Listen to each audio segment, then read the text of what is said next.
Chapter 10. The Lobster Quadrille. The Mock Turtle sighed deeply and drew the back of one flapper across his eyes. He looked at Alice and tried to speak, but for a minute or two sobs choked his voice.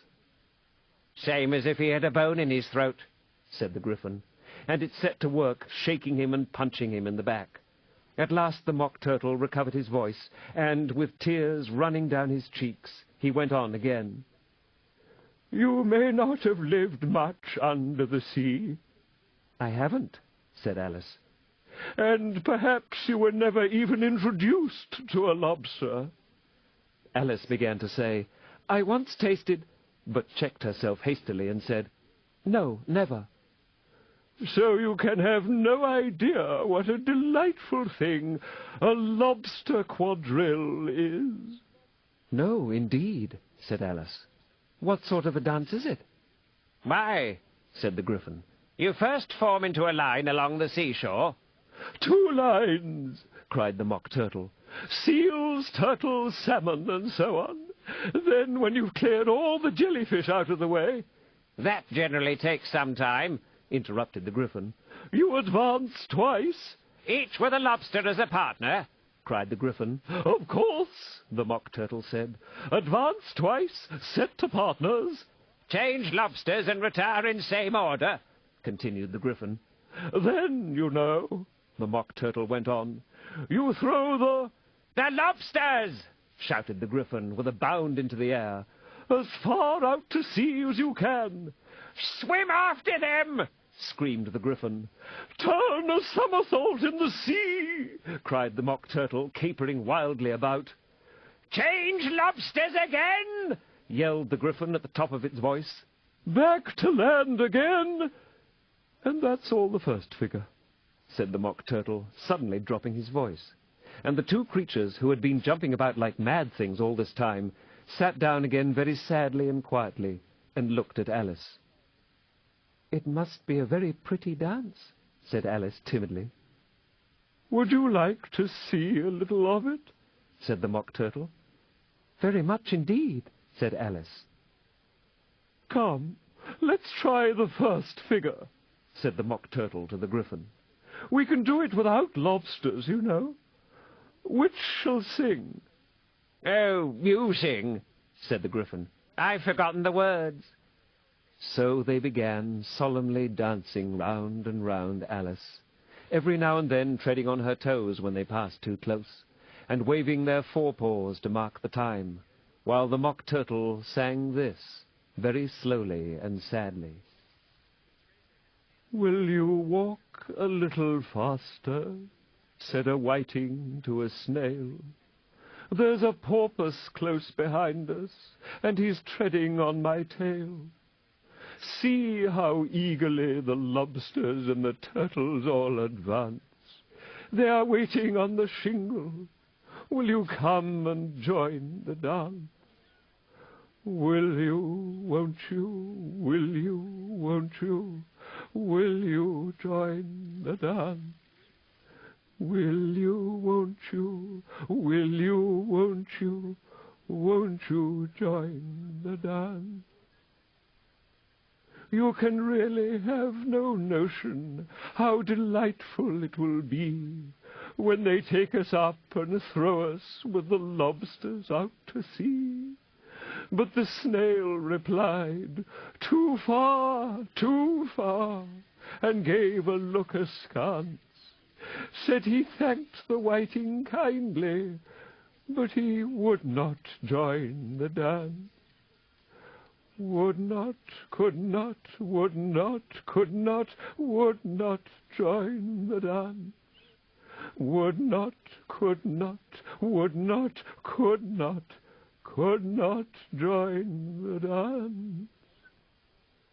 "What matters it how far we go?" his scaly friend replied. "There is another shore, you know, upon the other side. The further off from England, the nearer is to France. Then turn not pale, beloved snail, but come and join the dance. Will you, won't you? Will you, won't you? Will you join the dance? Will you, won't you? Will you, won't you? Won't you join the dance? Thank you. It's a very interesting dance to watch, said Alice, feeling very glad that it was over at last. And I do so like that curious song about the whiting. Oh, as to the whiting, said the Mock Turtle, you've seen them, of course.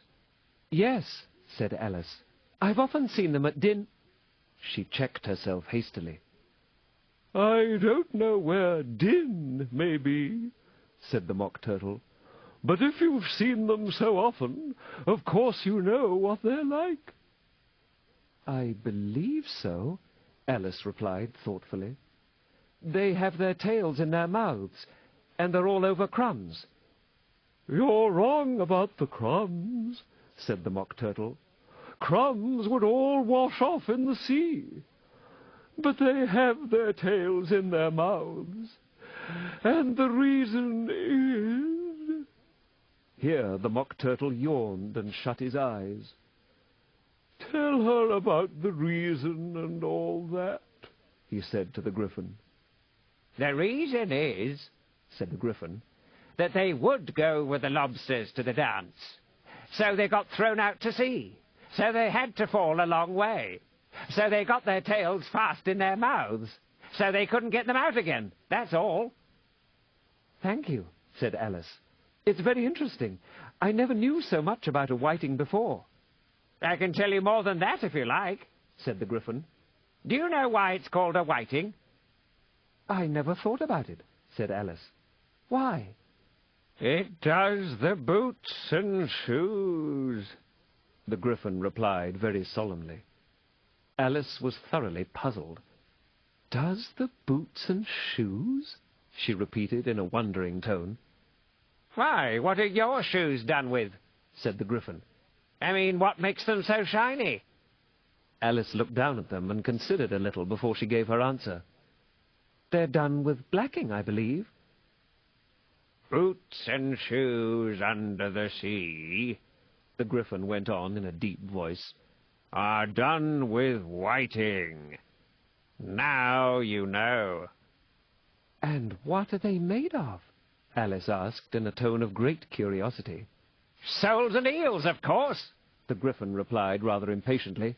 Any shrimp could have told you that. If I'd been the whiting, said Alice, whose thoughts were still running on the song, I'd have said to the porpoise, keep back, please. We don't want you with us. They were obliged to have him with them, the Mock Turtle said. No wise fish would go anywhere without a porpoise. Wouldn't it really? Said Alice in a tone of great surprise. Of course not, said the Mock Turtle. Why, if a fish came to me and told me he was going on a journey, I should say, with what purpose? Don't you mean purpose? Said Alice. I mean what I say, the Mock Turtle replied in an offended tone, and the Gryphon added, Come, let's hear some of your adventures. I could tell you my adventures, beginning from this morning, said Alice a little timidly. But it's no use going back to yesterday, because I was a different person then. Explain all that, said the Mock Turtle. No, the adventures first, said the Gryphon in an impatient tone. Explanations take such a dreadful time. So Alice began telling them her adventures, from the time when she first saw the White Rabbit. She was a little nervous about it just at first. The two creatures got so close to her, one on each side, and opened their eyes and mouths so very wide. But she gained courage as she went on. Her listeners were perfectly quiet till she got to the part about her repeating, You are old, Father William, to the caterpillar, and the words all coming different. And then the Mock Turtle drew a long breath and said, That's very curious. It's all about as curious as it can be, said the Gryphon.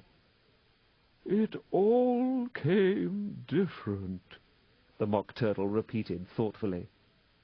I should like to hear her try and repeat something now.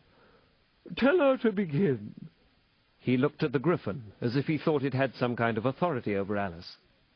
"Stand up and repeat, 'tis the voice of the sluggard," said the Gryphon. How the creatures order one about, and make one repeat lessons, thought Alice.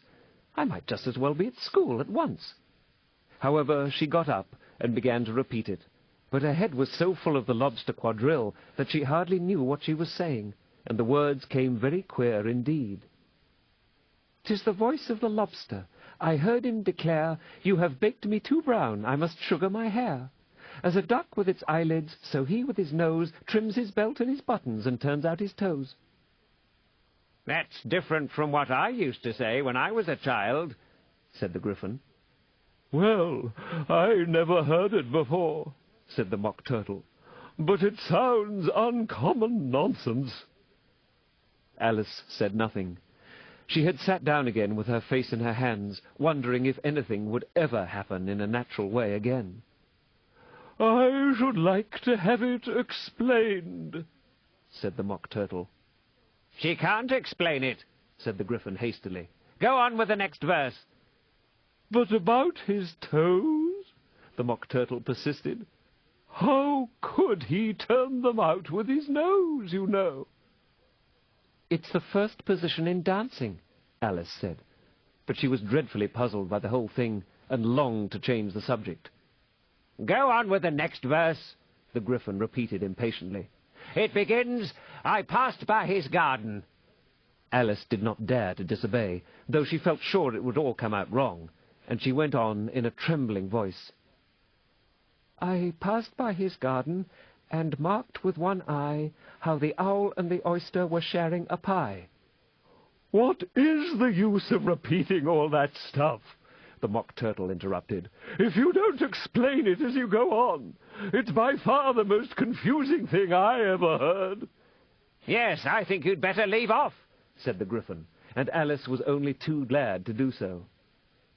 "Shall we try another figure of the lobster quadrille?" the Gryphon went on. "Or would you like the Mock Turtle to sing you a song?" "Oh, a song, please, if the Mock Turtle would be so kind," Alice replied, so eagerly that the Gryphon said in a rather offended tone, No accounting for tastes. Sing her turtle soup, will you, old fellow?" The Mock Turtle sighed deeply, and began, in a voice sometimes choked with sobs, to sing this. "Beautiful soup, so rich and green, waiting in a hot tureen. Who for such dainties would not stoop? Soup of the evening, beautiful soup. Soup of the evening, beautiful soup. Beautiful soup. Beautiful soup.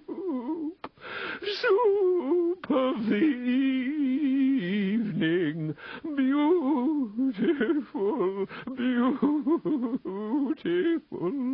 soup. Beautiful soup, who cares for fish, game, or any other dish? Who would not give all else for 2 pennyworth only of beautiful soup? Pennyworth only of beautiful soup. Beautiful soup, beautiful soup, soup of the evening, beautiful, beautiful soup." "Chorus again!" cried the Gryphon, and the Mock Turtle had just begun to repeat it, when a cry of, "The trial's beginning!" was heard in the distance. "Come on!" cried the Gryphon, and taking Alice by the hand, it hurried off without waiting for the end of the song. "What trial is it?" Alice panted as she ran, but the Gryphon only answered, "Come on!"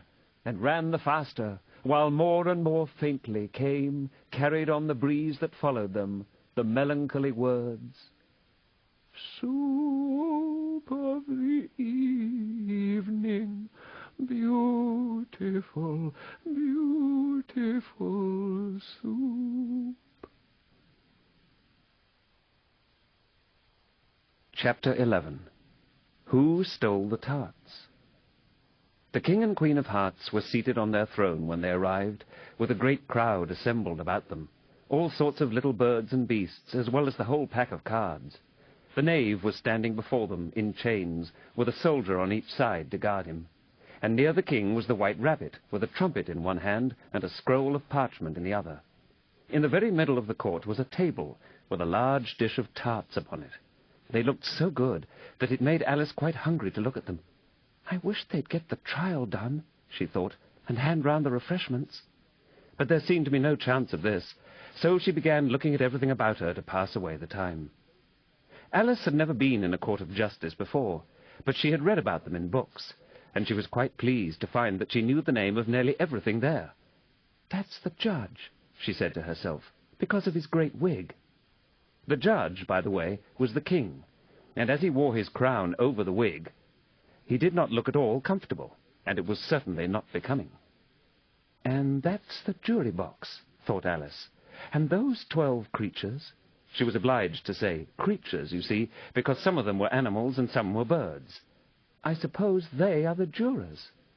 She said this last word 2 or 3 times over to herself, being rather proud of it, for she thought, and rightly too, that very few little girls of her age knew the meaning of it at all. However, jurymen would have done just as well. The 12 jurors were all writing very busily on slates. "What are they doing?"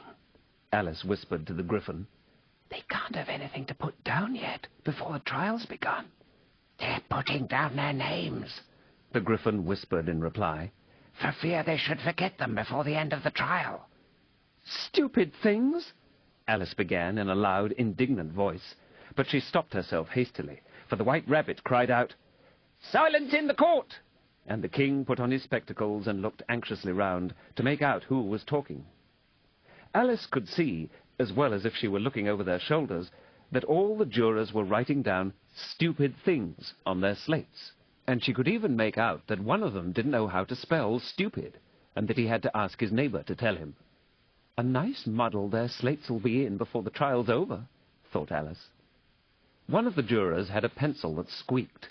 This, of course, Alice could not stand, and she went round the court and got behind him, and very soon found an opportunity of taking it away. She did it so quickly that the poor little juror, it was Bill the lizard, could not make out at all what had become of it. So, after hunting all about for it, he was obliged to write with one finger for the rest of the day, and this was of very little use, as it left no mark on the slate. "Herald, read the accusation," said the king. On this the white rabbit blew 3 blasts on the trumpet, and then unrolled the parchment scroll and read as follows. "The Queen of Hearts, she made some tarts all on a summer day. The Knave of Hearts, he stole those tarts and took them quite away." "Consider your verdict," the king said to the jury. "Not yet, not yet," the rabbit hastily interrupted. "There's a great deal to come before that." "Call the first witness," said the king, and the white rabbit blew 3 blasts on the trumpet and called out, "First witness!" The first witness was the Hatter. He came in with a teacup in one hand and a piece of bread and butter in the other. "I beg your pardon, your majesty," he began, "for bringing these in, but I hadn't quite finished my tea when I was sent for." "You ought to have finished," said the king. "When did you begin?" The Hatter looked at the March Hare, who had followed him into the court, arm in arm with the Dormouse. 14th of March, I think it was," he said. 15th, said the March Hare. 16th, added the Dormouse. "Write that down," the king said to the jury. And the jury eagerly wrote down all 3 dates on their slates, and then added them up, and reduced the answer to shillings and pence. "Take off your hat," the king said to the Hatter. "It isn't mine," said the Hatter. "Stolen!" the king exclaimed, turning to the jury, who instantly made a memorandum of the fact. "I keep them to sell," the Hatter added as an explanation. "I've none of my own. I'm a Hatter." Here the Queen put on her spectacles and began staring hard at the Hatter, who turned pale and fidgeted. "Give your evidence," said the King, "and don't be nervous, or I shall have you executed on the spot." This did not seem to encourage the witness at all. He kept shifting from one foot to the other, looking uneasily at the Queen, and in his confusion he bit a large piece out of his teacup instead of the bread and butter. Just at this moment, Alice felt a very curious sensation, which puzzled her a good deal until she made out what it was. She was beginning to grow larger again, and she thought at first she would get up and leave the court. But on second thoughts, she decided to remain where she was, as long as there was room for her. "I wish you wouldn't squeeze so," said the Dormouse, who was sitting next to her. "I can hardly breathe."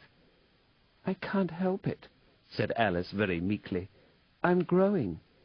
"You've no right to grow here," said the Dormouse. "Don't talk nonsense," said Alice more boldly. "You know you're growing too." "Yes, but I grow at a reasonable pace," said the Dormouse. "Not in that ridiculous fashion." And he got up very sulkily and crossed over to the other side of the court. All this time the Queen had never left off staring at the Hatter, and, just as the Dormouse crossed the court, she said to one of the officers of the court, "Bring me the list of the singers in the last concert," on which the wretched Hatter trembled so that he shook both his shoes off. "Give your evidence," the King repeated angrily, "or I shall have you executed, whether you're nervous or not." "I'm a poor man, Your Majesty," the Hatter began in a trembling voice. "and I hadn't begun my tea, not above a week or so, and what with the bread and butter getting so thin, and the twinkling of the tea—" "The twinkling of what?" said the King. "It began with the tea," the Hatter replied. "Well, of course twinkling begins with a T," said the King sharply. "Do you take me for a dunce? Go on." "I'm a poor man," the Hatter went on, "and most things twinkled after that. Only the March Hare said—" "I didn't," the March Hare interrupted in a great hurry. "You did," said the Hatter. "I deny it," said the March Hare. "He denies it," said the King. "Leave out that part." "Well, at any rate, the Dormouse said—" the Hatter went on, looking anxiously round to see if he would deny it too, but the Dormouse denied nothing, being fast asleep. "After that," continued the Hatter, "I cut some more bread and butter." "But what did the Dormouse say?" one of the jury asked. "That I can't remember," said the Hatter. "You must remember," remarked the King, "or I'll have you executed." The miserable Hatter dropped his teacup and bread and butter and went down on one knee.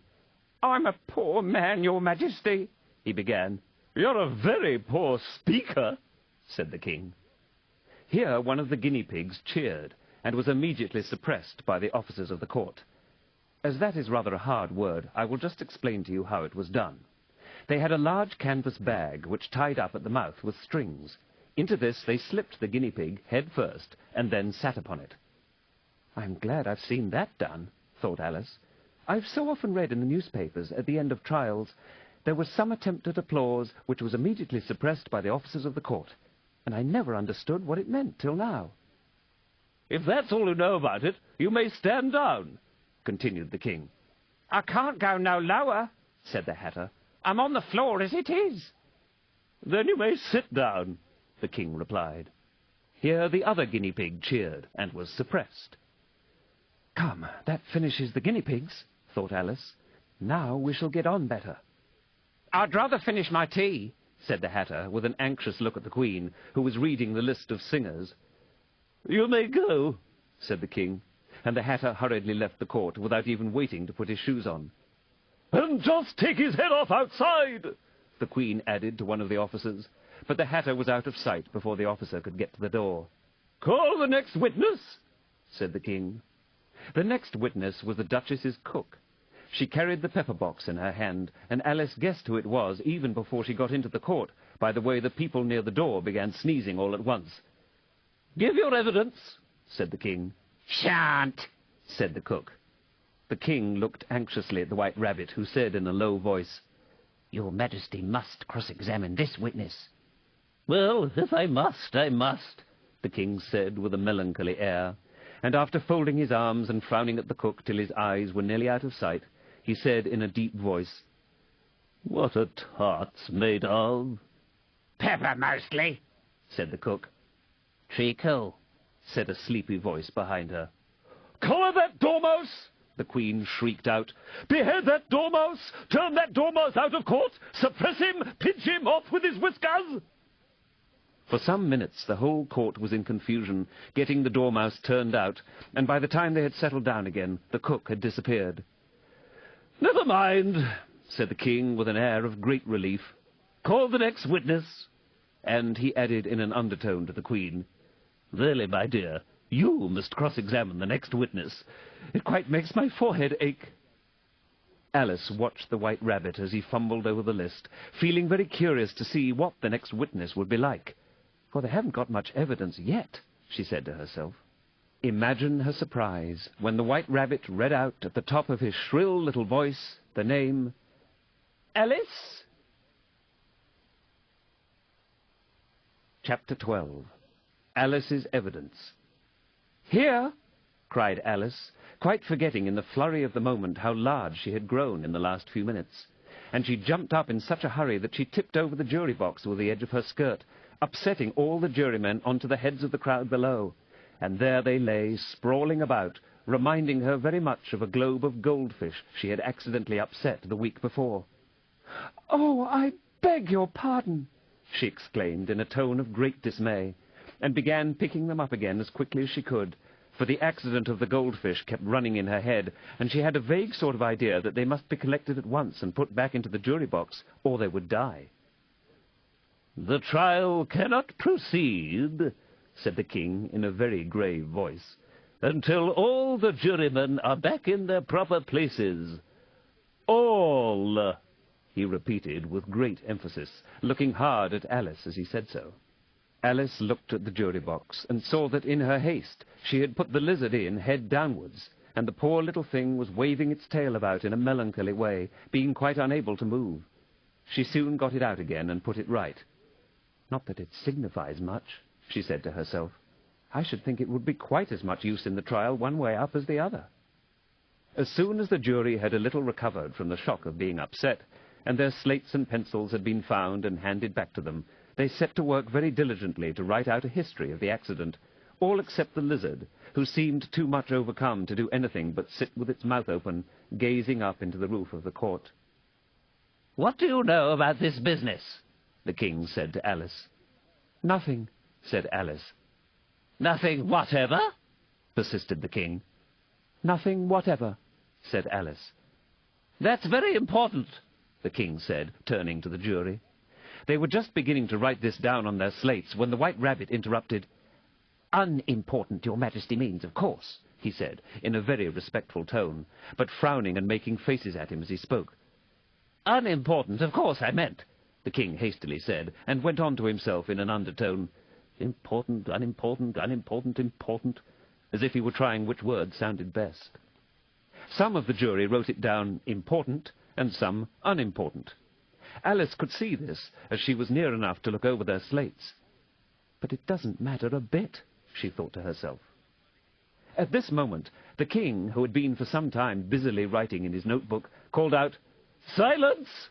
and read out from his book, "Rule 42. All persons more than a mile high to leave the court." Everybody looked at Alice. "I'm not a mile high," said Alice. "You are," said the King. "Nearly 2 miles high," added the Queen. "Well, I shan't go at any rate," said Alice. "Besides, that's not a regular rule. You invented it just now." "It's the eldest rule in the book," said the King. "Then it ought to be number 1, said Alice. The King turned pale and shut his notebook hastily. "Consider your verdict," he said to the jury in a low, trembling voice.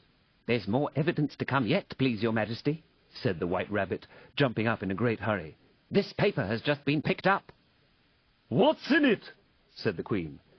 "I haven't opened it yet," said the White Rabbit, "but it seems to be a letter written by the prisoner to somebody." "It must have been that," said the King, "unless it was written to nobody, which isn't usual, you know." Who is it directed to? said one of the jurymen. "It isn't directed at all," said the White Rabbit. "In fact, there's nothing written on the outside." He unfolded the paper as he spoke, and added, "It isn't a letter after all. It's a set of verses." "Are they in the prisoner's handwriting?" asked another of the jurymen. "No, they're not," said the White Rabbit, "and that's the queerest thing about it." The jury all looked puzzled. "He must have imitated somebody else's hand," said the king. The jury all brightened up again. "Please, Your Majesty," said the knave, "I didn't write it, and they can't prove I did. There's no name signed at the end." "If you didn't sign it," said the king, "that only makes the matter worse. You must have meant some mischief, or else you'd have signed your name like an honest man." There was a general clapping of hands at this. It was the first really clever thing the king had said that day. "That proves his guilt," said the queen. "It proves nothing of the sort," said Alice. "Why, you don't even know what they're about." "Read them," said the king. The White Rabbit put on his spectacles. "Where shall I begin, please, Your Majesty?" he asked. "Begin at the beginning," the king said gravely, "and go on till you come to the end. Then stop." These were the verses the White Rabbit read. "They told me you had been to her and mentioned me to him. She gave me a good character, but said I could not swim. He sent them word I had not gone, we know it to be true. If she should push the matter on, what would become of you? I gave her 1, they gave him 2, you gave us 3 or more. They all returned from him to you, though they were mine before. If I or she should chance to be involved in this affair, he trusts to you to set them free, exactly as we were. My notion was that you had been, before she had this fit, an obstacle that came between him and ourselves and it. Don't let him know she liked them best, for this must ever be a secret kept from all the rest between yourself and me." "That's the most important piece of evidence we've heard yet," said the king, rubbing his hands. "So now let the jury—" "If any one of them can explain it," said Alice. She had grown so large in the last few minutes that she wasn't a bit afraid of interrupting him. "I'll give him 6pence. I don't believe there's an atom of meaning in it." The jury all wrote down on their slates, "She doesn't believe there's an atom of meaning in it," but none of them attempted to explain the paper. "If there's no meaning in it," said the king, "that saves a world of trouble, you know, as we needn't try to find any. And yet I don't know," he went on, spreading out the verses on his knee and looking at them with one eye. "I seem to see some meaning in them after all. Said I could not swim. You can't swim, can you?" he added, turning to the knave. The knave shook his head sadly. "Do I look like it?" he said, which he certainly did not, being made entirely of cardboard. "All right so far," said the king, and he went on muttering over the verses to himself. "We know it to be true. Well, that's the jury, of course. I gave her 1, they gave him 2. Why, that must be what he did with the tarts, you know." "But it goes on. They all returned from him to you," said Alice. "Why, there they are," said the king triumphantly, pointing to the tarts on the table. "Nothing can be clearer than that. Then again, before she had this fit— You never had fits, my dear, I think?" he said to the queen. "Never!" said the queen, furiously throwing an inkstand at the lizard as she spoke. The unfortunate little Bill had left off writing on his slate with one finger, as he found it made no mark, but he now hastily began again, using the ink that was trickling down his face as long as it lasted. "Then the words don't fit you," said the king, looking round the court with a smile. There was a dead silence. "It's a pun," the king added in an angry tone, and everybody laughed. "Let the jury consider their verdict," the king said for about the 20th time that day. "No, no," said the queen. "Sentence first, verdict afterwards." "Stuff and nonsense," said Alice loudly. "The idea of having the sentence first." "Hold your tongue," said the queen, turning purple. "I won't," said Alice. "Off with her head!" the queen shouted at the top of her voice. Nobody moved. "Who cares for you?" said Alice. She had grown to her full size by this time. "You're nothing but a pack of cards." At this, the whole pack rose up into the air and came flying down upon her. She gave a little scream, half of fright and half of anger, and tried to beat them off, and found herself lying on the bank, with her head in the lap of her sister, who was gently brushing away some dead leaves that had fluttered down from the trees upon her face. "Wake up, Alice dear," said her sister. "Why, what a long sleep you've had." "Oh, I've had such a curious dream," said Alice. And she told her sister, as well as she could remember them, all these strange adventures of hers that you have just been reading about. And when she had finished, her sister kissed her and said, "It was a curious dream, dear, certainly. But now run into your tea. It's getting late." So Alice got up and ran off, thinking while she ran, as well she might, what a wonderful dream it had been.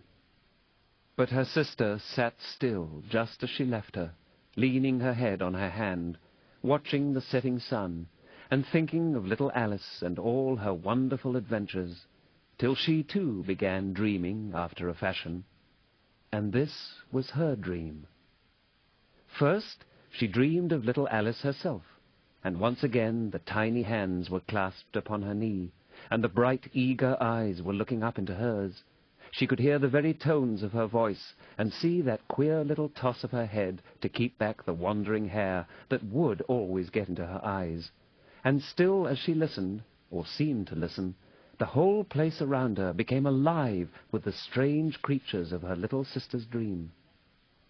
The long grass rustled at her feet as the white rabbit hurried by. The frightened mouse splashed his way through the neighboring pool. She could hear the rattle of the teacups as the March Hare and his friends shared their never-ending meal, and the shrill voice of the Queen ordering off her unfortunate guests to execution. Once more the pig baby was sneezing on the Duchess' knee, while plates and dishes crashed around it.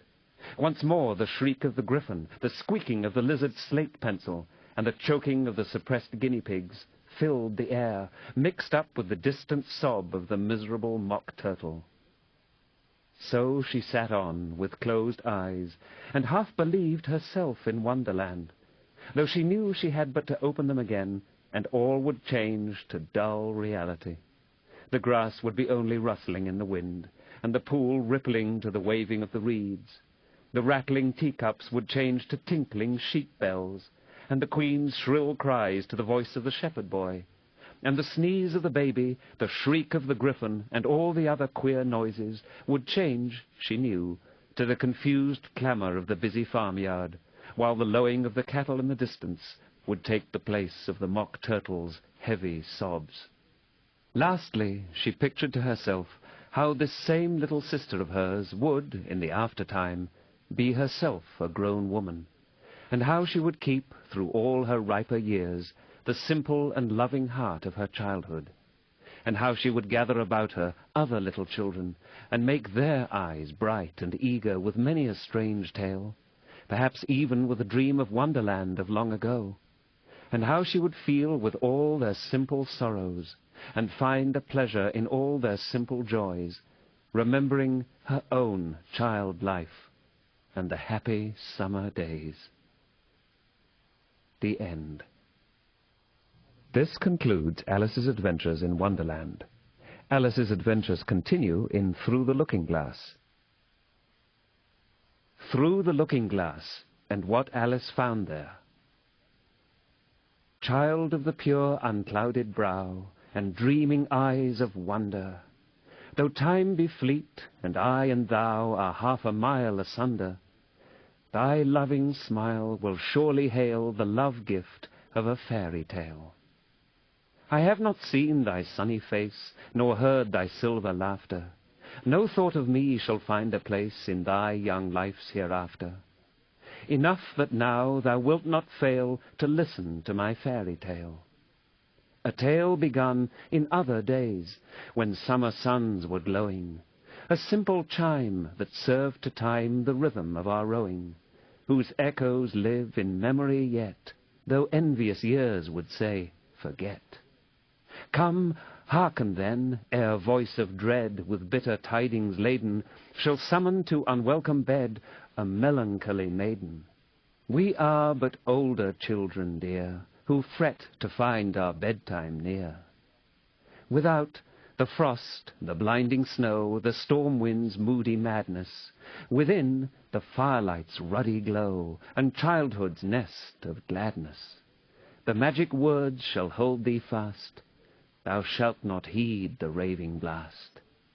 And though the shadow of a sigh may tremble through the story, for happy summer days gone by, and vanished summer glory, it shall not touch with breath of bale the pleasance of our fairy tale. Chapter 1. Looking Glass House. One thing was certain, that the white kitten had nothing to do with it. It was the black kitten's fault entirely. For the white kitten had been having its face washed by the old cat for the last quarter of an hour, and bearing it pretty well, considering. So you see that it couldn't have had any hand in the mischief. The way Dinah washed her children's faces was this. First, she held the poor thing down by its ear with one paw, and then with the other paw she rubbed its face all over, the wrong way, beginning at the nose. And just now, as I said, she was hard at work on the white kitten, which was lying quite still and trying to purr, no doubt feeling that it was all meant for its good. But the black kitten had been finished with earlier in the afternoon, and so, while Alice was sitting curled up in a corner of the great armchair, half talking to herself and half asleep, the kitten had been having a grand game of romps with a ball of worsted Alice had been trying to wind up, and had been rolling it up and down till it had all come undone again. And there it was, spread over the hearthrug, all knots and tangles, with the kitten running after its own tail in the middle. "Oh, you wicked, wicked little thing!" cried Alice, catching up the kitten and giving it a little kiss to make it understand that it was in disgrace. "Really, Dinah ought to have taught you better manners. You ought, Dinah, you know you ought," she added, looking reproachfully at the old cat, and speaking in as cross a voice as she could manage. And then she scrambled back into the armchair, taking the kitten and the worsted with her, and began winding up the ball again. But she didn't get on very fast, as she was talking all the time, sometimes to the kitten and sometimes to herself. Kitty sat very demurely on her knee, pretending to watch the progress of the winding, and now and then putting out one paw and gently touching the ball, as if it would be glad to help if it might. "Do you know what tomorrow is, Kitty?" Alice began. "You'd have guessed if you'd been up in the window with me, only Dinah was making you tidy so you couldn't. I was watching the boys getting in sticks for the bonfire, and it wants plenty of sticks, Kitty. Only it got so cold and it snowed so they had to leave off. Never mind, Kitty, we'll go and see the bonfire tomorrow." Here Alice wound 2 or 3 turns of the worsted round the kitten's neck, just to see how it would look. This led to a scramble in which the ball rolled down upon the floor, and yards of it got unwound again. "Do you know, I was so angry, Kitty," Alice went on, as soon as they were comfortably settled again. "When I saw all the mischief you had been doing, I was very nearly opening the window and putting you out into the snow. And you'd have deserved it, you little mischievous darling. What have you got to say for yourself? Now, don't interrupt me," she went on, holding up one finger. "I'm going to tell you all your faults. Number 1, you squeaked twice while Dinah was washing your face this morning. Now, you can't deny it, Kitty. I heard you. What's that you say?" Pretending that the kitten was speaking. "Her paw went into your eye?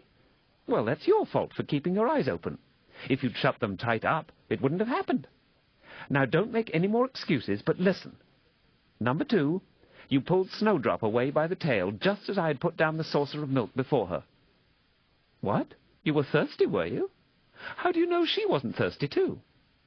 "Now for number 3, you unwound every bit of the worsted while I wasn't looking. That's 3 faults, Kitty, and you've not been punished for any of them yet. You know I'm saving up all your punishments for Wednesday week." "Suppose they'd saved up all my punishments," she went on, talking more to herself than the kitten. "What would they do at the end of a year? I should be sent to prison, I suppose, when the day came.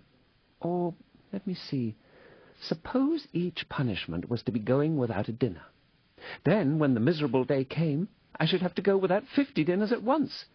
Well, I shouldn't mind that much. I'd far rather go without them than eat them. Do you hear the snow against the window panes, Kitty? How nice and soft it sounds, just as if someone was kissing the window all over outside. I wonder if the snow loves the trees and fields, that it kisses them so gently. And then it covers them up snug, you know, with a white quilt. And perhaps it says, 'Go to sleep, darlings, till the summer comes again.' And when they wake up in the summer, Kitty, they dress themselves all in green and dance about whenever the wind blows." "Oh, that's very pretty," cried Alice, dropping the ball of worsted to clap her hands. "And I do so wish it was true. I'm sure the woods look sleepy in the autumn when the leaves are getting brown. Kitty, can you play chess? Now don't smile, my dear, I'm asking it seriously. Because when we were playing just now, you watched just as if you understood it. And when I said check, you purred." "Well, it was a nice check, Kitty, and really I might have won, if it hadn't been for that nasty knight that came wriggling down among my pieces. Kitty, dear, let's pretend—" And here I wish I could tell you half the things Alice used to say, beginning with her favourite phrase, "Let's pretend." She had had quite a long argument with her sister only the day before, all because Alice had begun with, "Let's pretend we're kings and queens." And her sister, who liked being very exact, had argued that they couldn't, because there were only two of them, and Alice had been reduced at last to say, "Well, you can be one of them then, and I'll be all the rest." And once she had really frightened her old nurse by shouting suddenly in her ear, "Nurse, do let's pretend that I'm a hungry hyena and you're a bone." But this is taking us away from Alice's speech to the kitten. "Let's pretend that you're the Red Queen, Kitty. Do you know, I think if you sat up and folded your arms, you'd look exactly like her. Now do try, there's a dear." And Alice got the Red Queen off the table and set it up before the kitten as a model for it to imitate. However, the thing didn't succeed, principally, Alice said, because the kitten wouldn't fold its arms properly. So, to punish it, she held it up to the looking-glass, that it might see how sulky it was. "And if you're not good directly," she added, "I'll put you through into Looking-Glass House. How would you like that? Now, if you'll only attend, Kitty, and not talk so much, I'll tell you all my ideas about Looking-Glass House. First, there's the room you can see through the glass. That's just the same as our drawing room, only the things go the other way. I can see all of it when I get upon a chair, all but the bit just behind the fireplace. Oh, I do so wish I could see that bit. I want so much to know whether they've a fire in the winter. You never can tell, you know, unless our fire smokes, and then smoke comes up in that room too. But that may be only pretense, just to make it look as if they had a fire. Well then, the books are something like our books, only the words go the wrong way. I know that, because I've held up one of our books to the glass, and then they hold up one in the other room. How would you like to live in Looking-Glass House, Kitty? I wonder if they'd give you milk in there. Perhaps Looking-Glass milk isn't good to drink. But, oh, Kitty, now we come to the passage. You can just see a little peep of the passage in Looking-Glass House if you leave the door of our drawing-room wide open. And it's very like our passage as far as you can see, only you know it may be quite different on beyond. Oh, Kitty, how nice it would be if we could only get through into Looking-Glass House. I'm sure it's got, oh, such beautiful things in it. Let's pretend there's a way of getting through into it somehow, Kitty. Let's pretend the glass has got all soft like gauze, so that we can get through.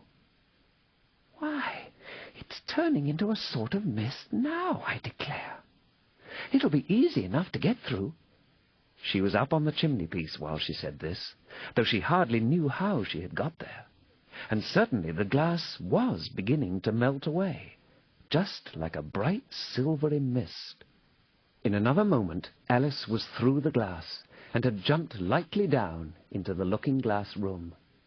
The very first thing she did was to look whether there was a fire in the fireplace, and she was quite pleased to find that there was a real one, blazing away as brightly as the one she had left behind.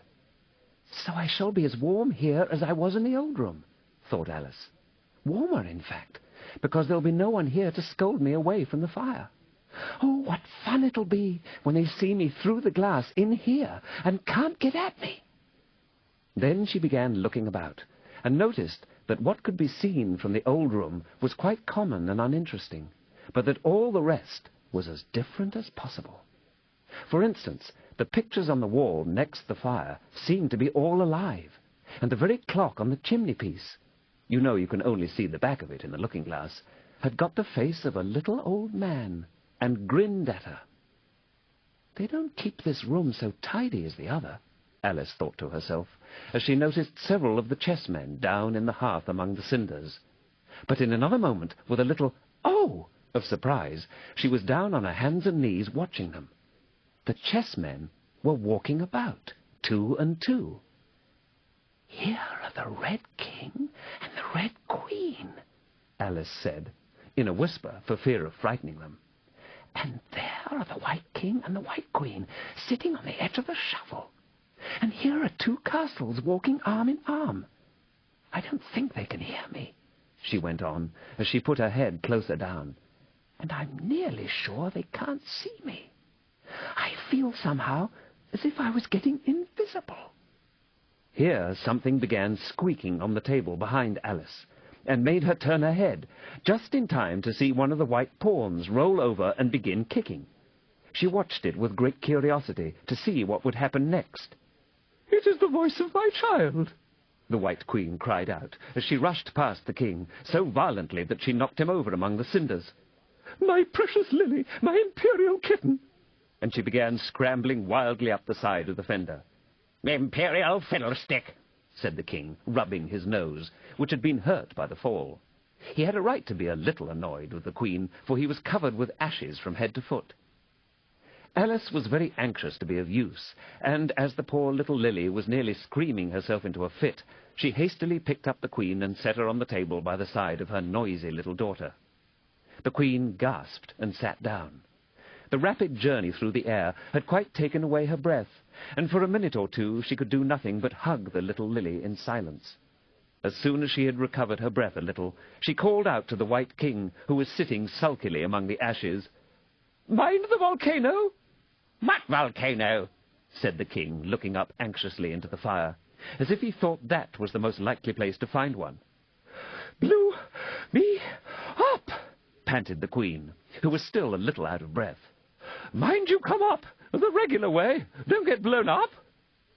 Alice watched the White King as he slowly struggled up from bar to bar, till at last she said, "Why, you'll be hours and hours getting to the table at that rate. I'd far better help you, hadn't I?" But the king took no notice of the question. It was quite clear that he could neither hear her nor see her.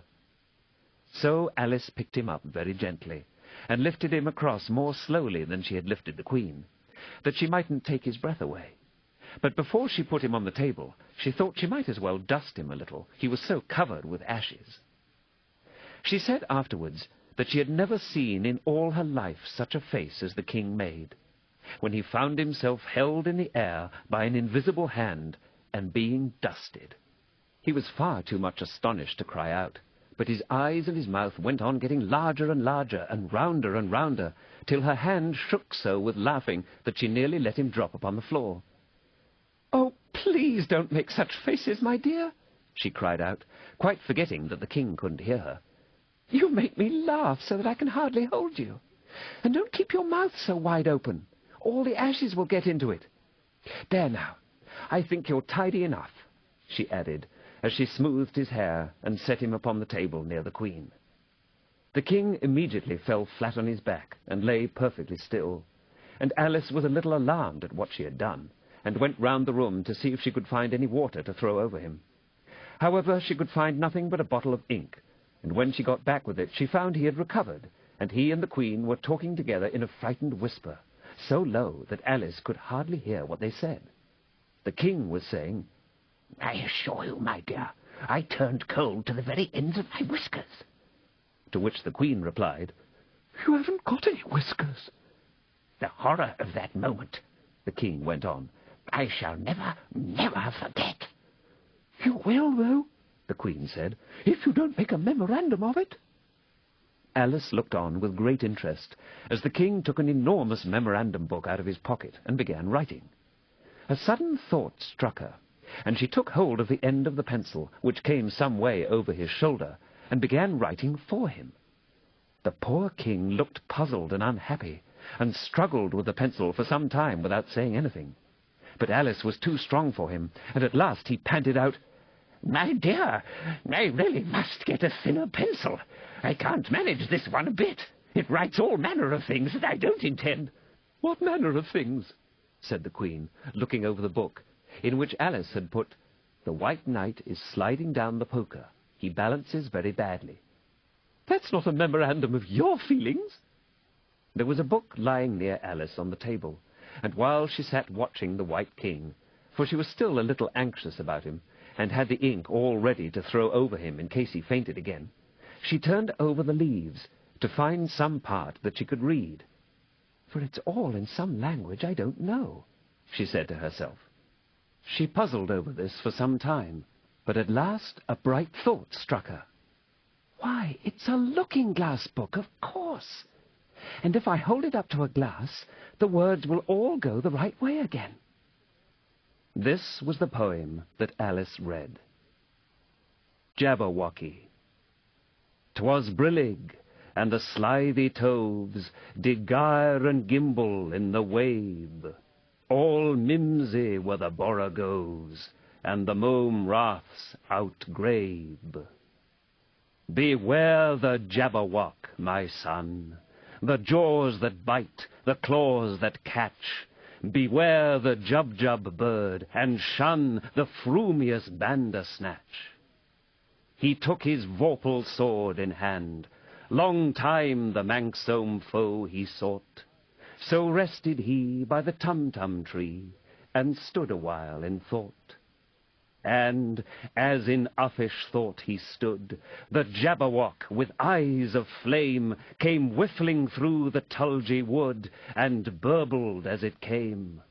1, 2, 1, 2, and through the vorpal blade went snicker-snack. He left it dead, and with its head he went galumphing back. And hast thou slain the Jabberwock? Come to my arms, my beamish boy. Oh, frabjous day, callooh, callay, he chortled in his joy. 'Twas brillig, and the slithy toves did gyre and gimble in the wabe.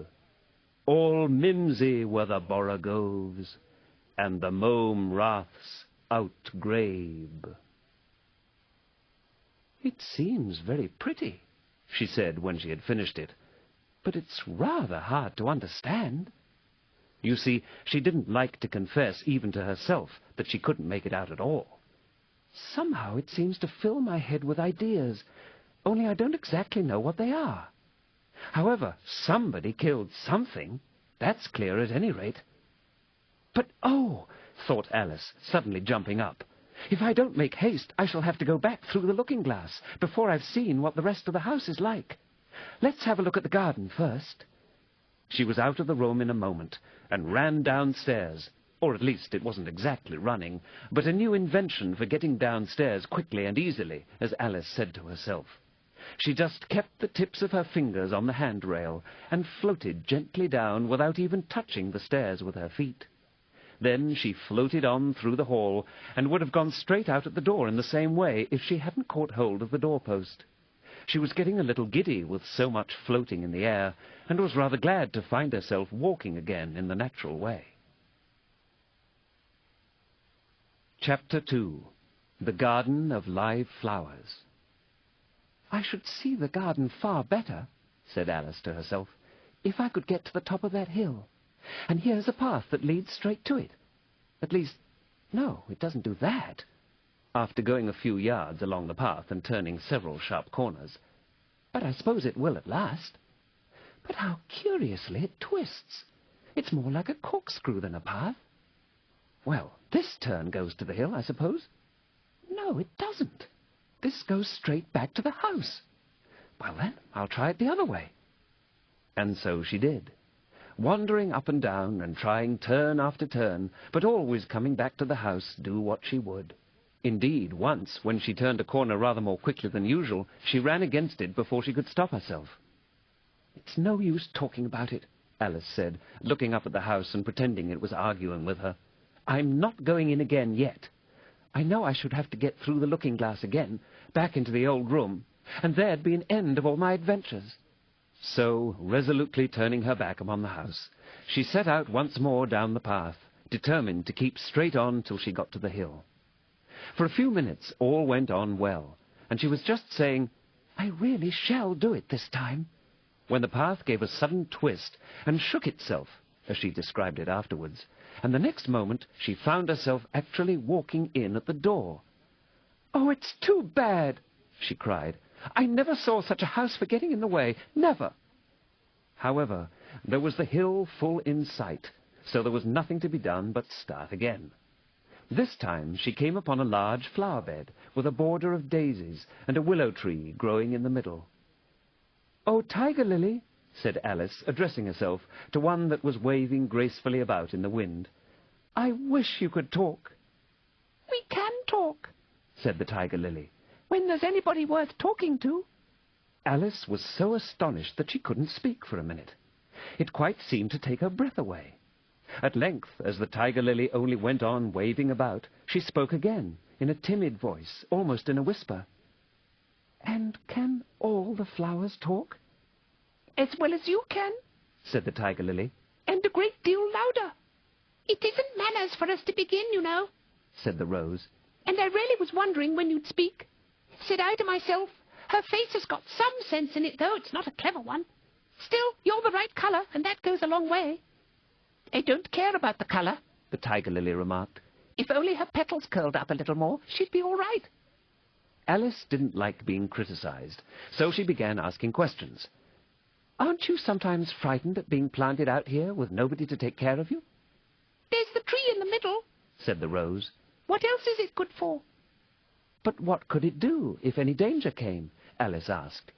"It could bark," said the Rose. "It says bow wow," cried a daisy. "That's why its branches are called boughs. Don't you know that?" cried another daisy. And here they all began shouting together, till the air seemed quite full of little shrill voices. "Silence, every one of you!" cried the Tiger Lily, waving itself passionately from side to side and trembling with excitement. "They know I can't get at them," it panted, bending its quivering head towards Alice. "or they wouldn't dare to do it." "Never mind," Alice said in a soothing tone, and stooping down to the daisies, who were just beginning again, she whispered, "If you don't hold your tongues, I'll pick you." There was silence in a moment, and several of the pink daisies turned white. "That's right," said the Tiger Lily. "The daisies are worst of all. When one speaks, they all begin together, and it's enough to make one wither to hear the way they go on." "How is it you can all talk so nicely?" Alice said, hoping to get it into a better temper by a compliment. "I've been in many gardens before, but none of the flowers could talk." "Put your hand down and feel the ground," said the Tiger Lily. "Then you'll know why." Alice did so. "It's very hard," she said, "but I don't see what that has to do with it." "In most gardens," the Tiger Lily said, "they make the beds too soft, so that the flowers are always asleep." This sounded a very good reason, and Alice was quite pleased to know it. "I never thought of that before," she said. "It's my opinion that you never think at all," the Rose said in a rather severe tone. "I never saw anybody that looked stupider," a Violet said, so suddenly that Alice quite jumped, for it hadn't spoken before. "Hold your tongue," cried the Tiger Lily. "as if you ever saw anybody. You keep your head under the leaves and snore away there till you know no more what's going on in the world than if you were a bud." "Are there any more people in the garden besides me?" Alice said, not choosing to notice the Rose's last remark. "There's one other flower in the garden that can move about like you," said the Rose. "I wonder how you do it." "You're always wondering," said the Tiger Lily. "But she's more bushy than you are." "Is she like me?" Alice asked eagerly, for the thought crossed her mind. "There's another little girl in the garden somewhere." "Well, she has the same awkward shape as you," the Rose said. "but she's redder, and her petals are shorter, I think. They're done up close like a dahlia," said the Tiger Lily. "not tumbled about like yours." "But that's not your fault," the Rose added kindly. "You're beginning to fade, you know. and then one can't help one's petals getting a little untidy. Alice didn't like this idea at all. So, to change the subject, she asked, "Does she ever come out here?" "I dare say you'll see her soon," said the rose. "She's one of the kind that has 9 spikes, you know." "Where does she wear them?" Alice asked, with some curiosity. "Why, all round her head, of course," the rose replied. "I was wondering you hadn't got some too. I thought it was the regular rule." "She's coming!" cried the larkspur. "I hear her footstep, thump, thump along the gravel walk." Alice looked round eagerly and found that it was the Red Queen. "She's grown a good deal," was her first remark. She had indeed. When Alice first found her in the ashes, she had been only 3 inches high, and here she was half a head taller than Alice herself. "It's the fresh air that does it," said the rose. "Wonderfully fine air it is out here." "I think I'll go and meet her," said Alice, for though the flowers were interesting enough, she felt that it would be far grander to have a talk with a real queen. "You can't possibly do that," said the rose. "I should advise you to walk the other way." This sounded nonsense to Alice, so she said nothing, but set off at once towards the Red Queen. To her surprise, she lost sight of her in a moment, and found herself walking in at the front door again. A little provoked, she drew back, and after looking everywhere for the Queen, whom she spied out at last a long way off, she thought she would try the plan, this time, of walking in the opposite direction. It succeeded beautifully. She had not been walking a minute before she found herself face to face with the Red Queen, and full in sight of the hill she had been so long aiming at. "Where do you come from?" said the Red Queen, "and where are you going? Look up, speak nicely, and don't twiddle your fingers all the time." Alice attended to all these directions, and explained, as well as she could, that she had lost her way. "I don't know what you mean by your way," said the Queen. "All the ways about here belong to me." "But why did you come out here at all?" she added in a kinder tone. "Curtsy while you're thinking what to say. It saves time." Alice wondered a little at this, but she was too much in awe of the Queen to disbelieve it. "I'll try it when I go home," she thought to herself, "the next time I'm a little late for dinner." "It's time for you to answer now," the Queen said, looking at her watch. "Open your mouth a little wider when you speak, and always say, 'Your Majesty.'" "I only wanted to see what the garden was like, Your Majesty." "That's right," said the Queen, patting her on the head, which Alice didn't like at all. "Though, when you say garden, I've seen gardens compared with which this would be a wilderness."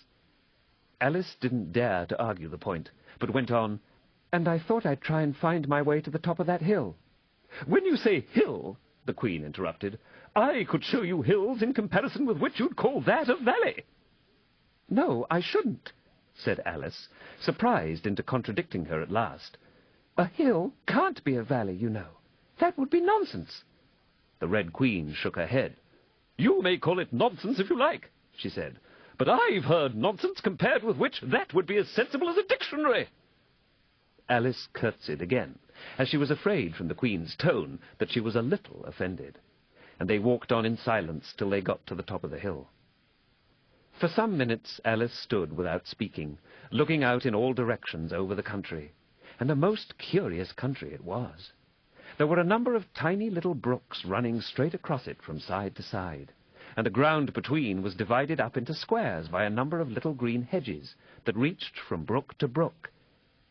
"I declare it's marked out just like a large chessboard," Alice said at last. "There ought to be some men moving about somewhere. And so there are," she added in a tone of delight, and her heart began to beat quick with excitement as she went on. "It's a great huge game of chess that's being played, all over the world.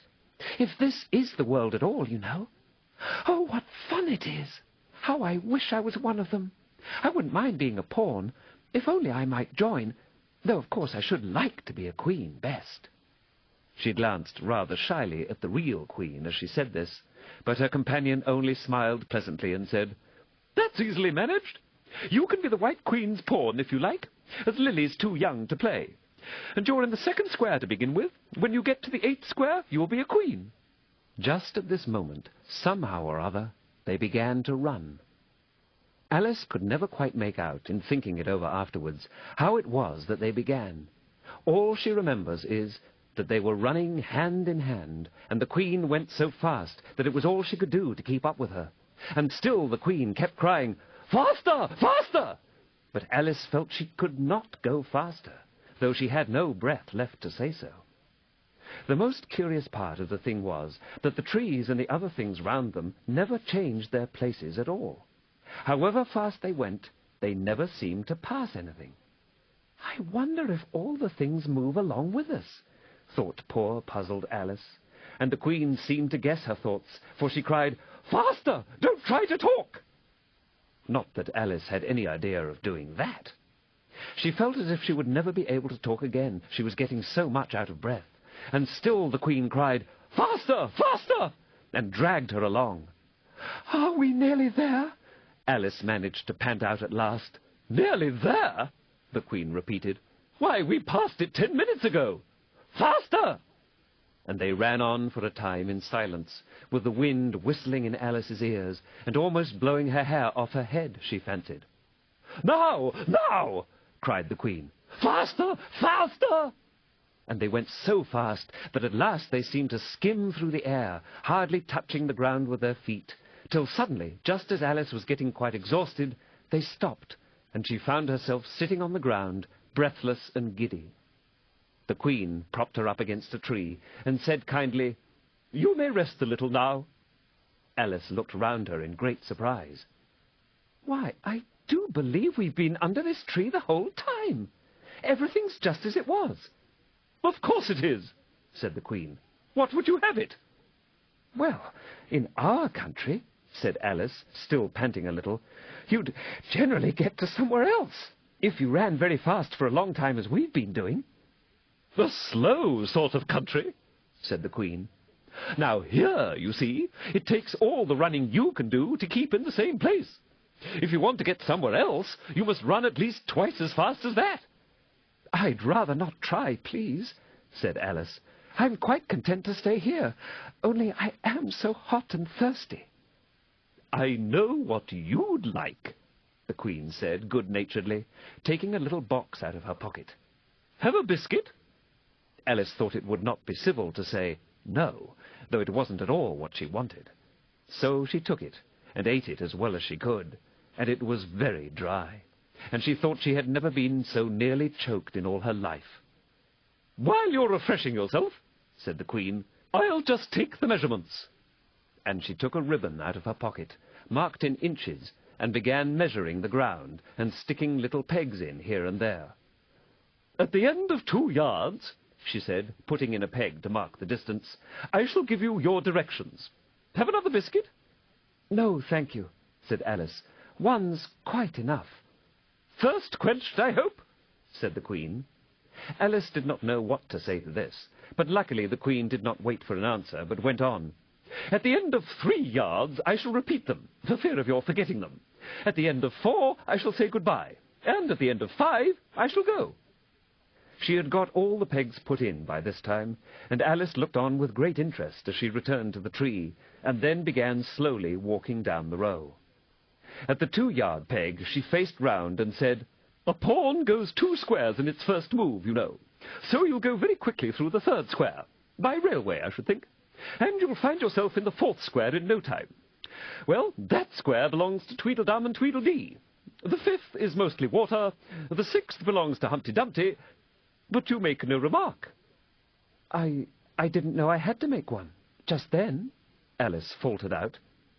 "You should have said," the Queen went on in a tone of grave reproof. "It's extremely kind of you to tell me all this. However, we'll suppose it's said. The 7th square is all forest.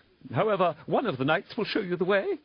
And in the 8th square we shall be queens together, and it's all feasting and fun." Alice got up and curtsied, and sat down again. At the next peg the Queen turned again, and this time she said, "Speak in French when you can't think of the English for a thing. Turn out your toes as you walk, and remember who you are." She did not wait for Alice to curtsy this time, but walked on quickly to the next peg, where she turned for a moment to say, "Goodbye," and then hurried on to the last. How it happened, Alice never knew, but exactly as she came to the last peg, she was gone.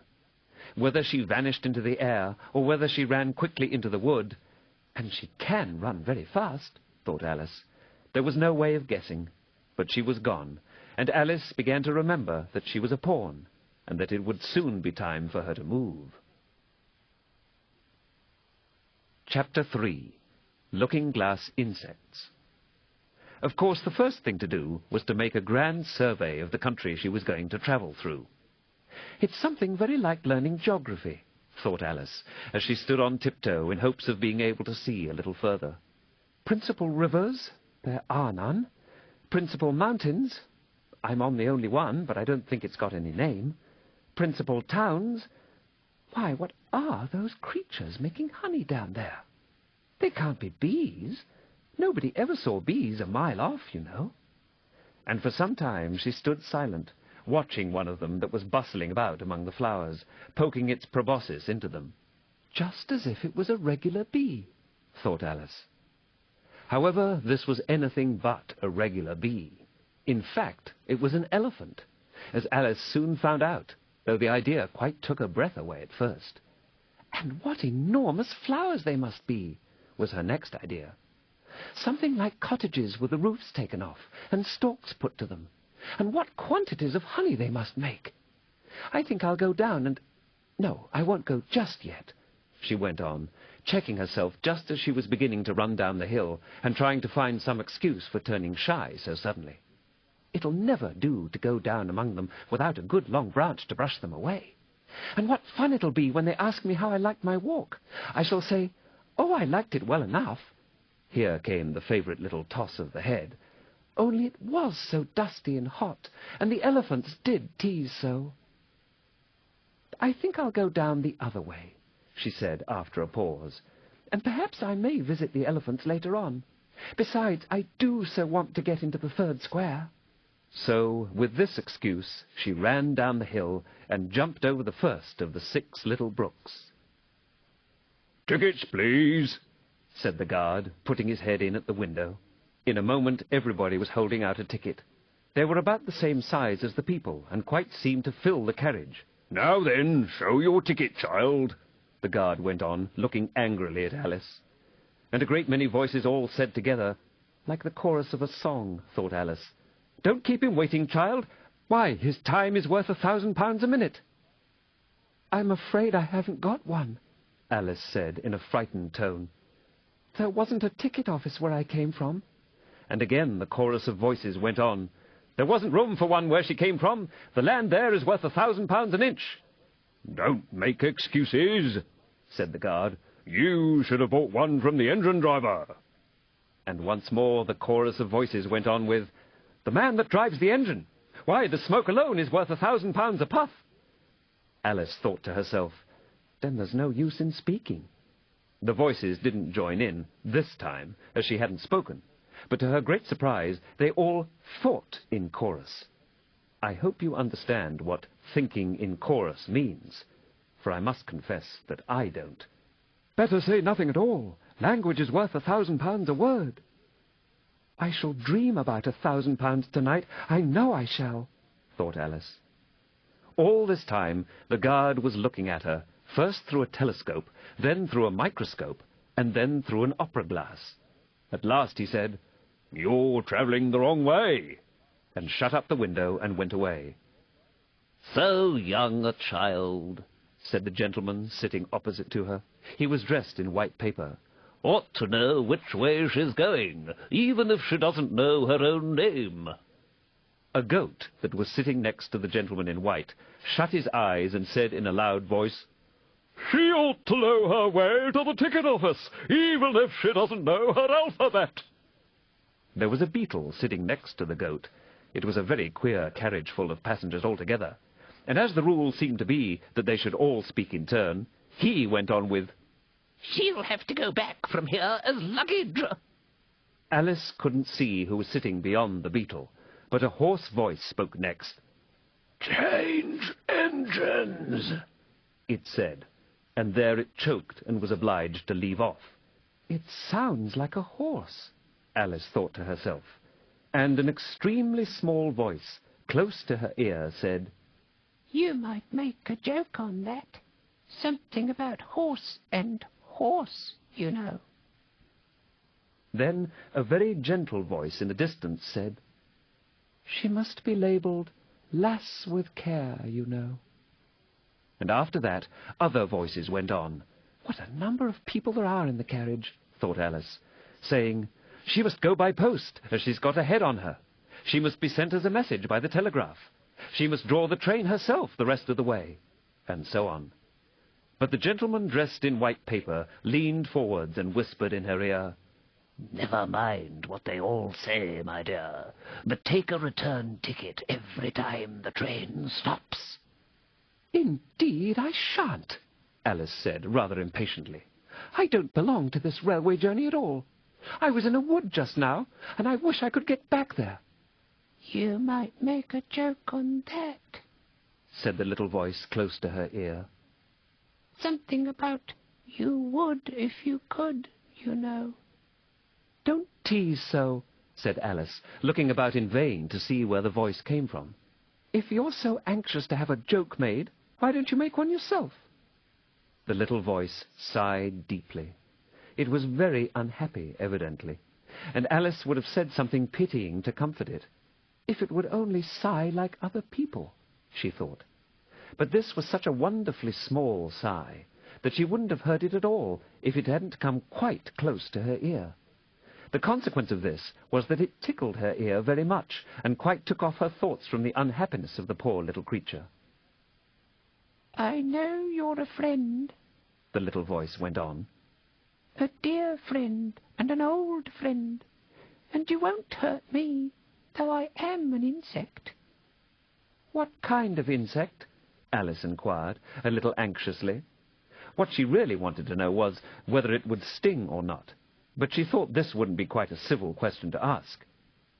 "What, then you don't—" the little voice began, when it was drowned by a shrill scream from the engine, and everybody jumped up in alarm, Alice among the rest. The horse, who had put his head out of the window, quietly drew it in and said, "It's only a brook we have to jump over." Everybody seemed satisfied with this, though Alice felt a little nervous at the idea of trains jumping at all.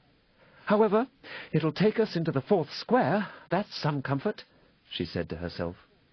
In another moment she felt the carriage rise straight up into the air, and in her fright she caught at the thing nearest to her hand, which happened to be the goat's beard. But the beard seemed to melt away as she touched it, and she found herself sitting quietly under a tree, while the gnat, for that was the insect she had been talking to, was balancing itself on a twig just over her head and fanning her with its wings. It certainly was a very large gnat, about the size of a chicken, Alice thought.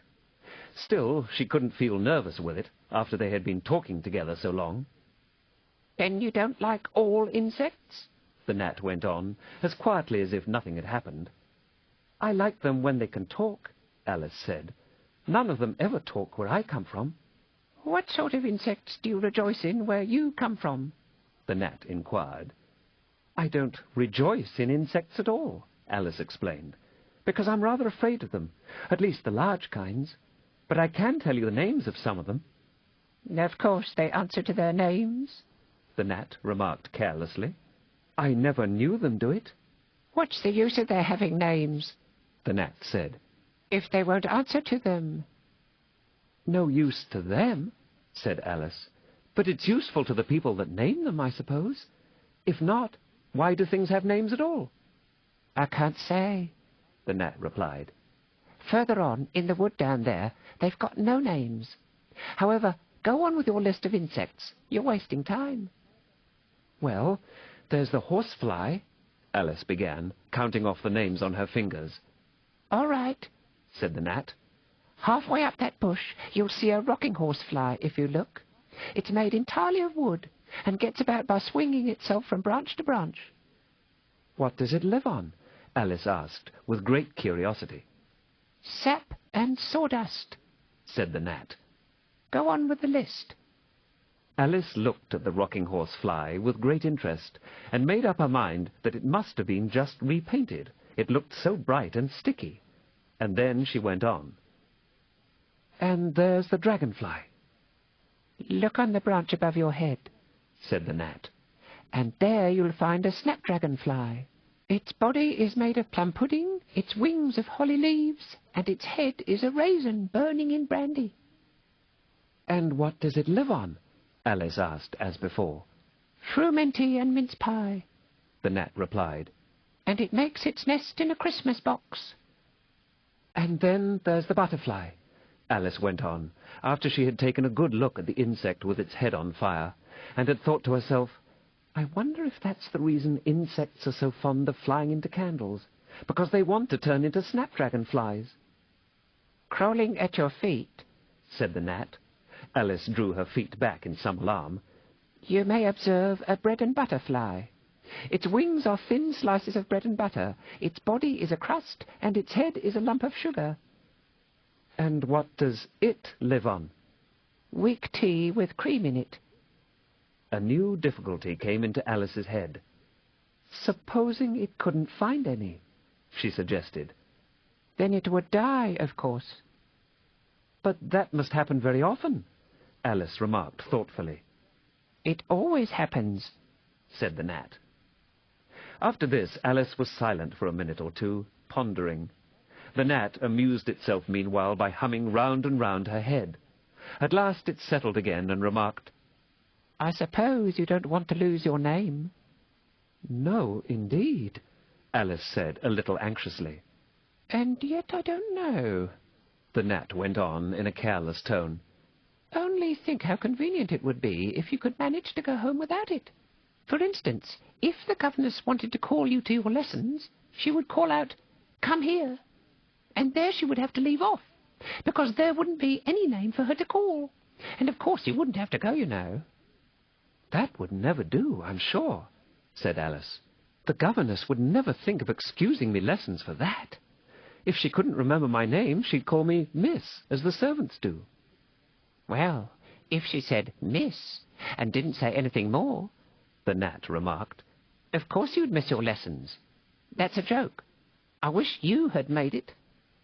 Why do you wish I had made it? Alice asked. It's a very bad one.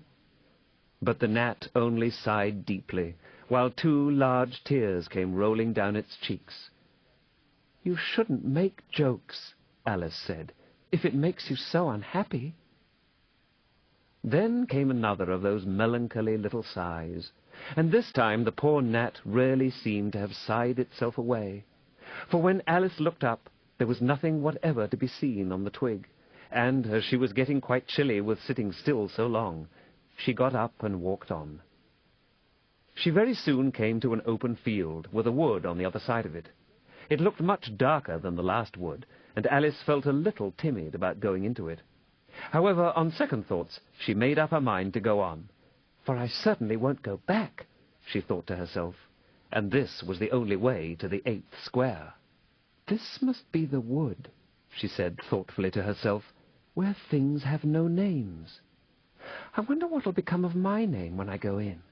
I shouldn't like to lose it at all, because they'd have to give me another, and it would be almost certain to be an ugly one. But then the fun would be trying to find the creature that had got my old name. That's just like the advertisements, you know, when people lose dogs. Answers to the name of Dash had on a brass collar. Just fancy calling everything you met Alice till one of them answered. Only they wouldn't answer at all if they were wise. She was rambling on in this way when she reached the wood. It looked very cool and shady.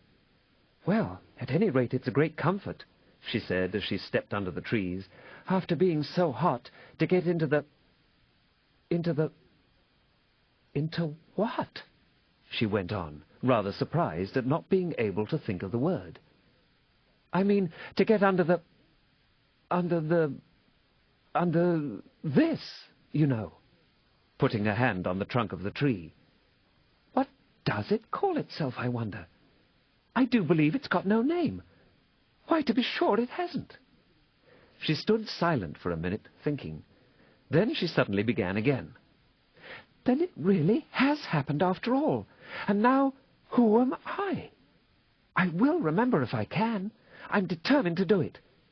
But being determined didn't help her much, and all she could say, after a great deal of puzzling, was, "L. I know it begins with L." Just then a fawn came wandering by. It looked at Alice with its large, gentle eyes, but didn't seem at all frightened. Here then, Alice said, as she held out her hand and tried to stroke it. But it only started back a little, and then stood looking at her again. "What do you call yourself?" the fawn said at last. Such a soft, sweet voice it had. "I wish I knew," thought poor Alice. She answered rather sadly, "Nothing just now." "Think again," it said. "That won't do." Alice thought, but nothing came of it. "Please, would you tell me what you call yourself?" she said timidly. "I think that might help a little." "I'll tell you if you'll come a little further on," the fawn said. "I can't remember here." So they walked on together through the wood, Alice with her arms clasped lovingly round the soft neck of the fawn, till they came out into another open field, and here the fawn gave a sudden bound into the air and shook itself free from Alice's arm. "I'm a fawn!" it cried out in a voice of delight. "And, dear me, you're a human child!" A sudden look of alarm came into its beautiful brown eyes, and in another moment it had darted away at full speed. Alice stood looking after it, almost ready to cry with vexation at having lost her dear little fellow-traveller so suddenly. "However, I know my name now," she said. "That's some comfort. Alice. Alice. I won't forget it again. And now, which of these finger-posts ought I to follow, I wonder?" It was not a very difficult question to answer, as there was only one road through the wood, and the two finger-posts both pointed along it.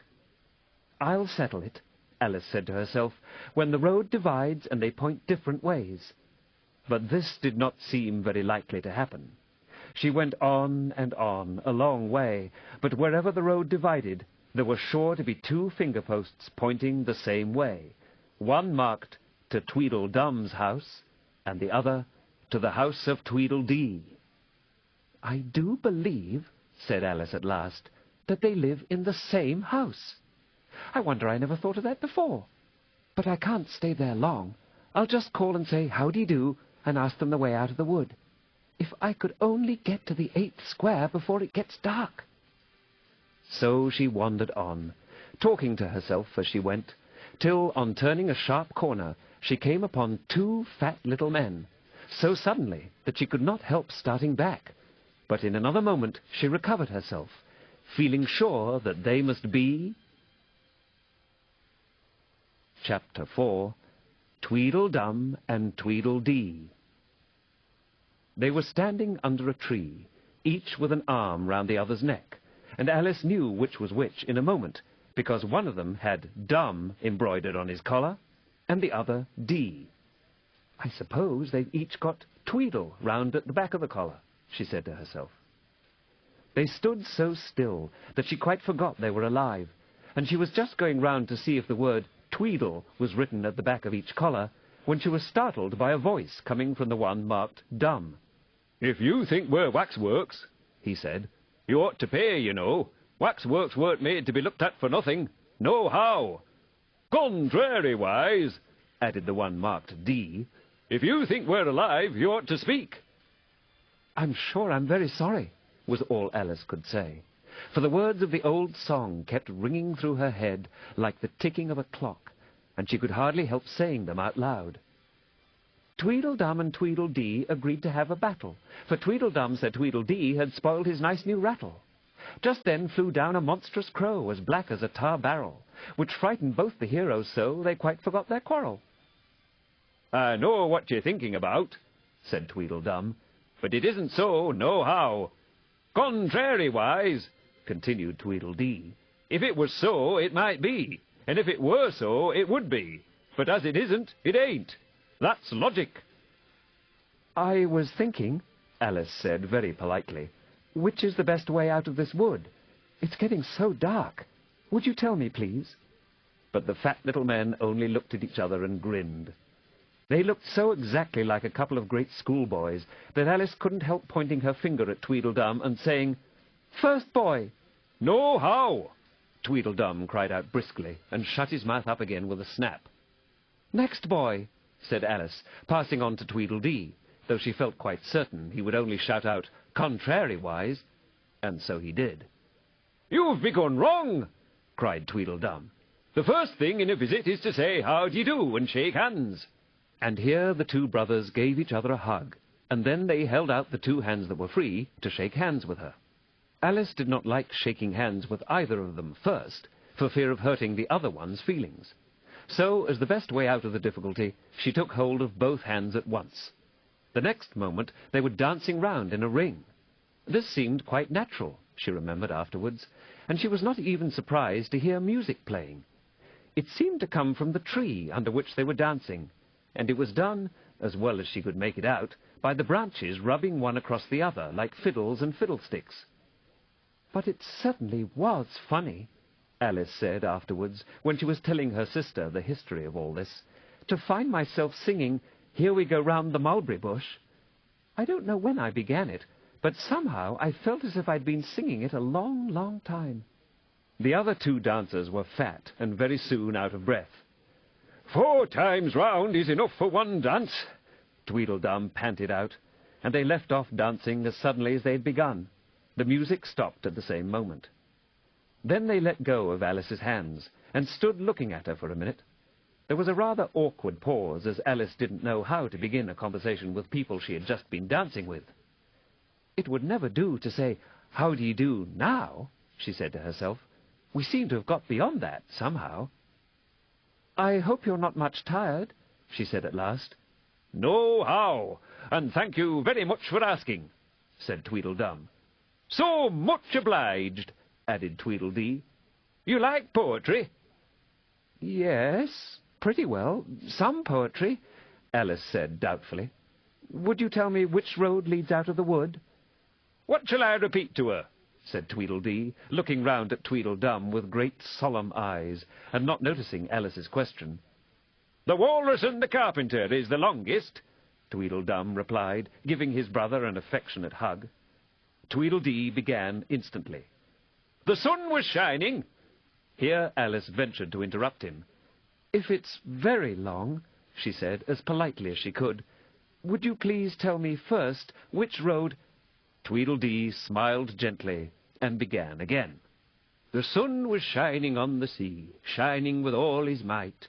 He did his very best to make the billows smooth and bright, and this was odd because it was the middle of the night. The moon was shining sulkily because she thought the sun had got no business to be there after the day was done. 'It's very rude of him,' she said, 'to come and spoil the fun.' The sea was wet as wet could be, the sands were dry as dry. You could not see a cloud because no cloud was in the sky. No birds were flying overhead, there were no birds to fly. The Walrus and the Carpenter were walking close at hand. They wept like anything to see such quantities of sand. 'If this were only cleared away,' they said, 'it would be grand. If 7 maids with 7 mops swept it for half a year, do you suppose,' the Walrus said, 'that they could get it clear?'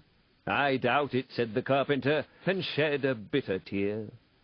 'Oh, oysters, come and walk with us,' the Walrus did beseech. 'A pleasant walk, a pleasant talk, along the briny beach. We cannot do with more than 4 to give a hand to each.' The eldest oyster looked at him, but never a word he said. The eldest oyster winked his eye and shook his heavy head, meaning to say he did not choose to leave the oyster bed. But 4 young oysters hurried up, all eager for the treat. Their coats were brushed, their faces washed, their shoes were clean and neat. And this was odd because, you know, they hadn't any feet. 4 other oysters followed them, and yet another 4, and thick and fast they came at last, and more, and more, and more, all hopping through the frothy waves and scrambling to the shore.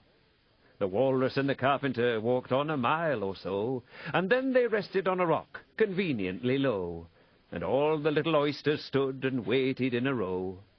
'The time has come,' the Walrus said, to talk of many things, of shoes and ships and sealing wax, of cabbages and kings, and why the sea is boiling hot, and whether pigs have wings. But wait a bit, the oysters cried, before we have our chat, for some of us are out of breath, and all of us are fat. No hurry, said the carpenter. They thanked him much for that. A loaf of bread, the walrus said, is what we chiefly need. Pepper and vinegar besides are very good indeed. Now if you're ready, oysters dear, we can begin to feed. But not on us, the oysters cried, turning a little blue. After such kindness that would be a dismal thing to do. The night is fine, the walrus said. Do you admire the view? It was so kind of you to come, and you are very nice. The carpenter said nothing but, cut us another slice. I wish you were not quite so deaf. I've had to ask you twice. It seems a shame, the walrus said, to play them such a trick, after we've brought them out so far and made them trot so quick. The carpenter said nothing but, the butter's spread too thick. I weep for you, the walrus said. I deeply sympathize. With sobs and tears he sorted out those of the largest size, holding his pocket handkerchief before his streaming eyes. Oh, oysters, said the carpenter, you've had a pleasant run. Shall we be trotting home again? But answer came there none, and this was scarcely odd, because they'd eaten every one. I like the walrus best, said Alice, because he was a little sorry for the poor oysters. He ate more than the carpenter, though, said Tweedledee. You see, he held his handkerchief in front, so that the carpenter couldn't count how many he took, contrariwise. That was mean, Alice said indignantly. Then I liked the carpenter best, if he didn't eat so many as the walrus. But he ate as many as he could get, said Tweedledum. This was a puzzler. After a pause, Alice began, well, they were both very unpleasant characters. Here she checked herself in some alarm at hearing something that sounded to her like the puffing of a large steam engine in the wood near them, though she feared it was more likely to be a wild beast. Are there any lions or tigers about here? She asked timidly. It's only the Red King snoring, said Tweedledee.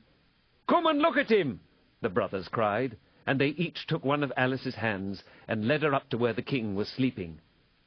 Isn't he a lovely sight? Said Tweedledum. Alice couldn't say honestly that he was. He had a tall red nightcap on, with a tassel, and he was lying crumpled up into a sort of untidy heap, and snoring loud. Fit to snore his head off, as Tweedledum remarked. I'm afraid he'll catch cold with lying on the damp grass, said Alice, who was a very thoughtful little girl. He's dreaming now, said Tweedledee. And what do you think he's dreaming about? Alice said, nobody can guess that. Why, about you, Tweedledee exclaimed, clapping his hands triumphantly. And if he left off dreaming about you, where do you suppose you'd be? Where I am now, of course, said Alice. Not you, Tweedledee retorted contemptuously. You'd be nowhere. Why, you're only a sort of thing in his dream.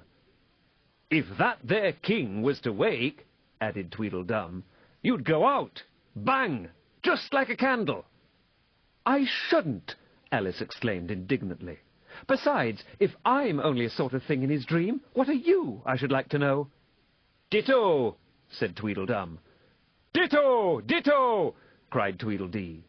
He shouted this so loud that Alice couldn't help saying, hush, you'll be waking him, I'm afraid, if you make so much noise. Well, it's no use your talking about waking him, said Tweedledum, when you're only one of the things in his dream. You know very well you're not real. I am real, said Alice, and began to cry. You won't make yourself a bit realer by crying, Tweedledee remarked.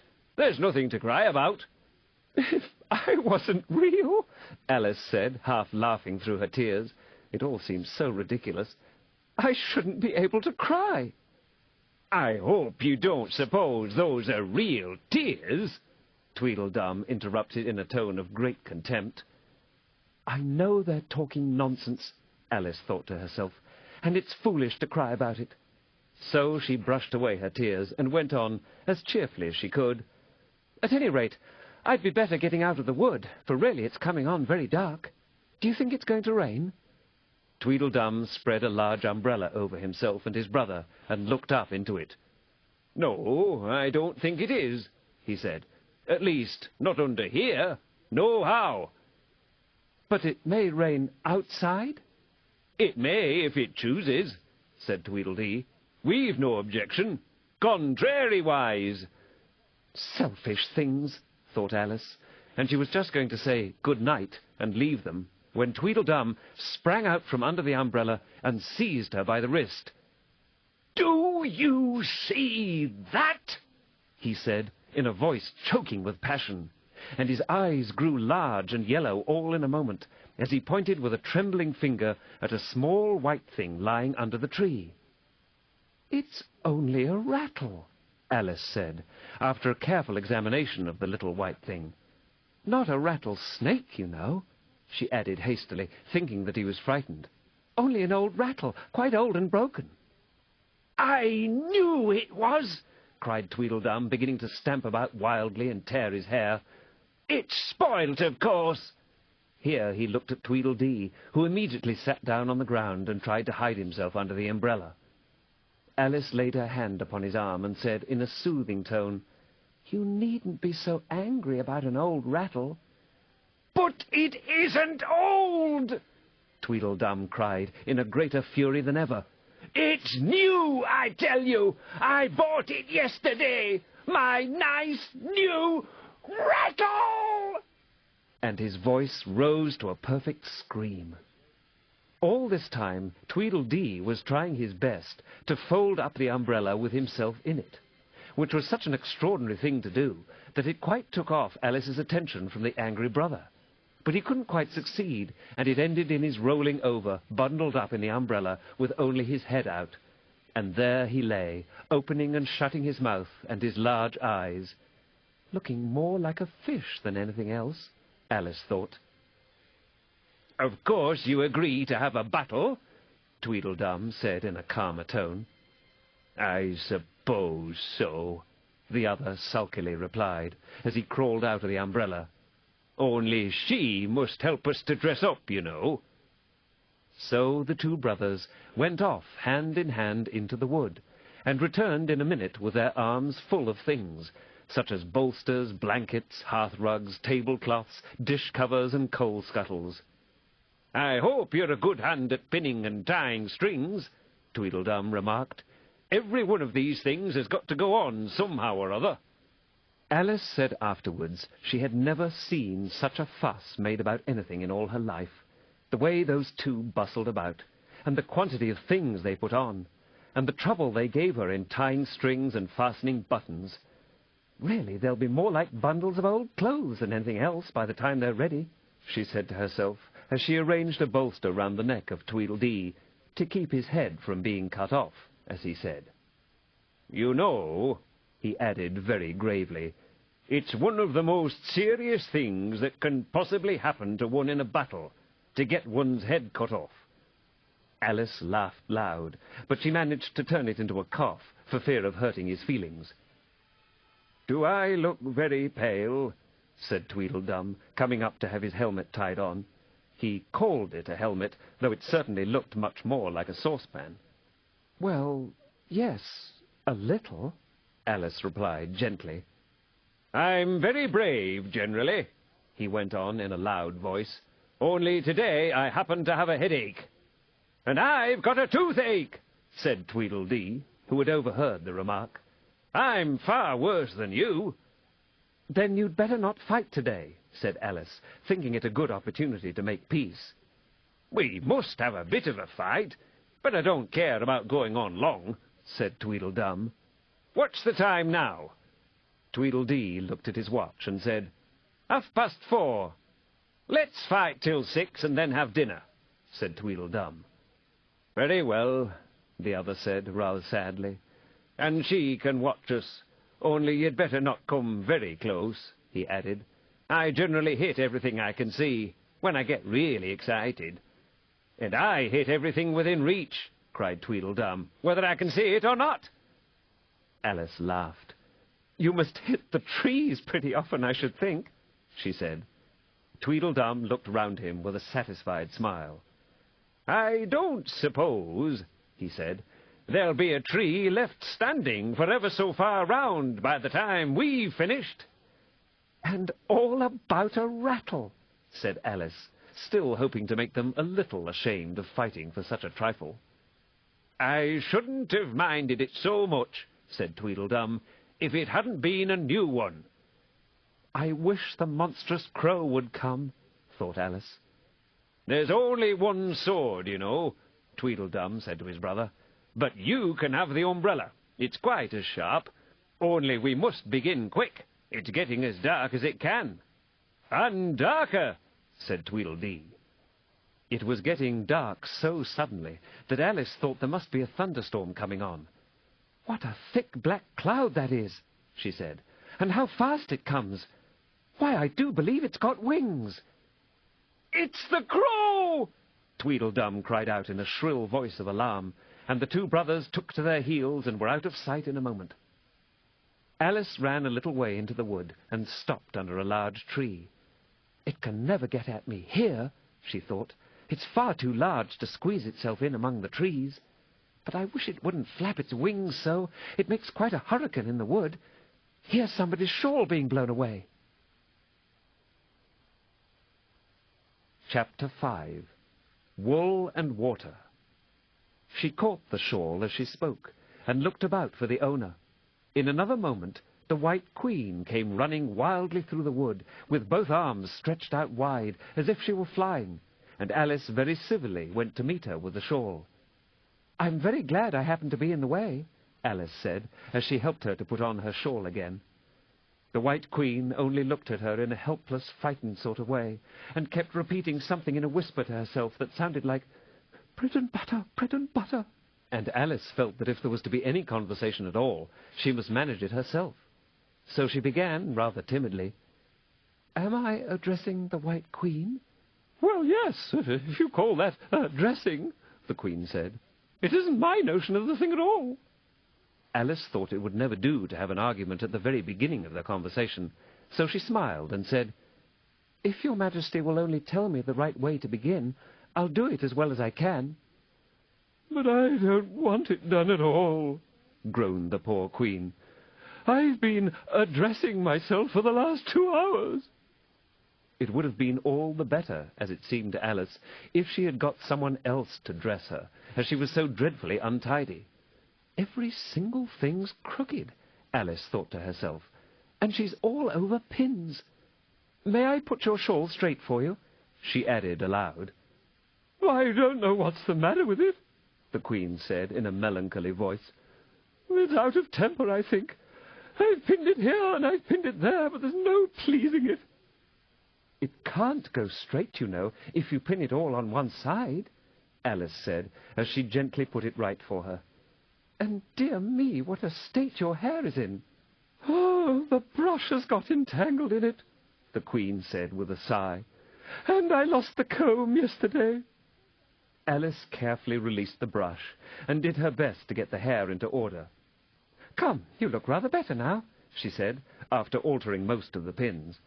"But really you should have a lady's maid."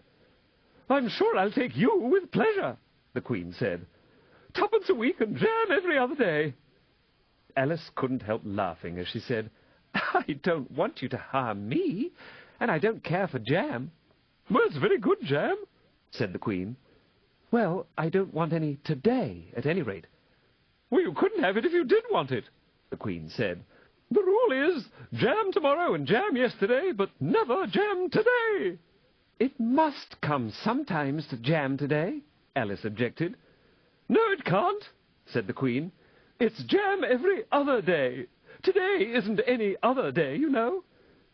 "I don't understand you," said Alice. "It's dreadfully confusing." "That's the effect of living backwards," the Queen said kindly. "It always makes one a little giddy at first." "Living backwards?" Alice repeated in great astonishment. "I never heard of such a thing."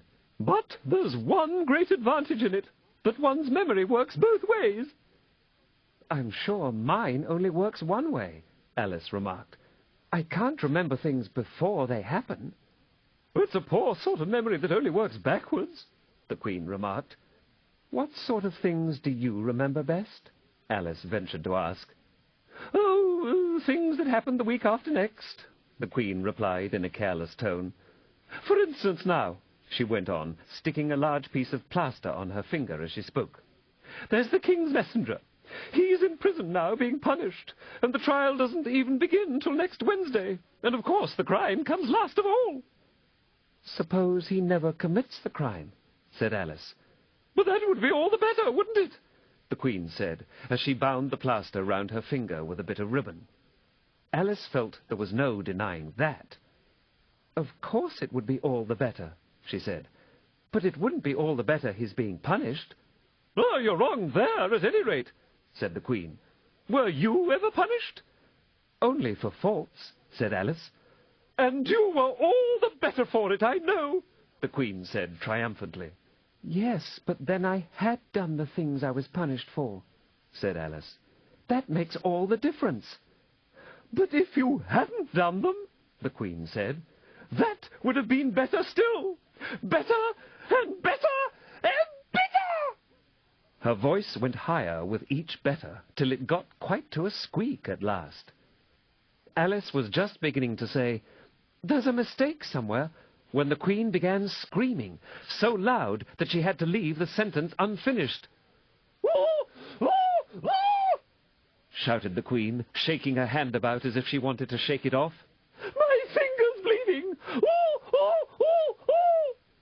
Her screams were so exactly like the whistle of a steam engine that Alice had to hold both her hands over her ears. "What is the matter?" she said, as soon as there was a chance of making herself heard. "Have you pricked your finger?" "I haven't pricked it yet," the Queen said, "but I soon shall. Oh, oh, oh!" "When do you expect to do it?" Alice asked, feeling very much inclined to laugh. "When I fasten my shawl again," the poor Queen groaned out. "The brooch will come undone directly. Oh, oh!"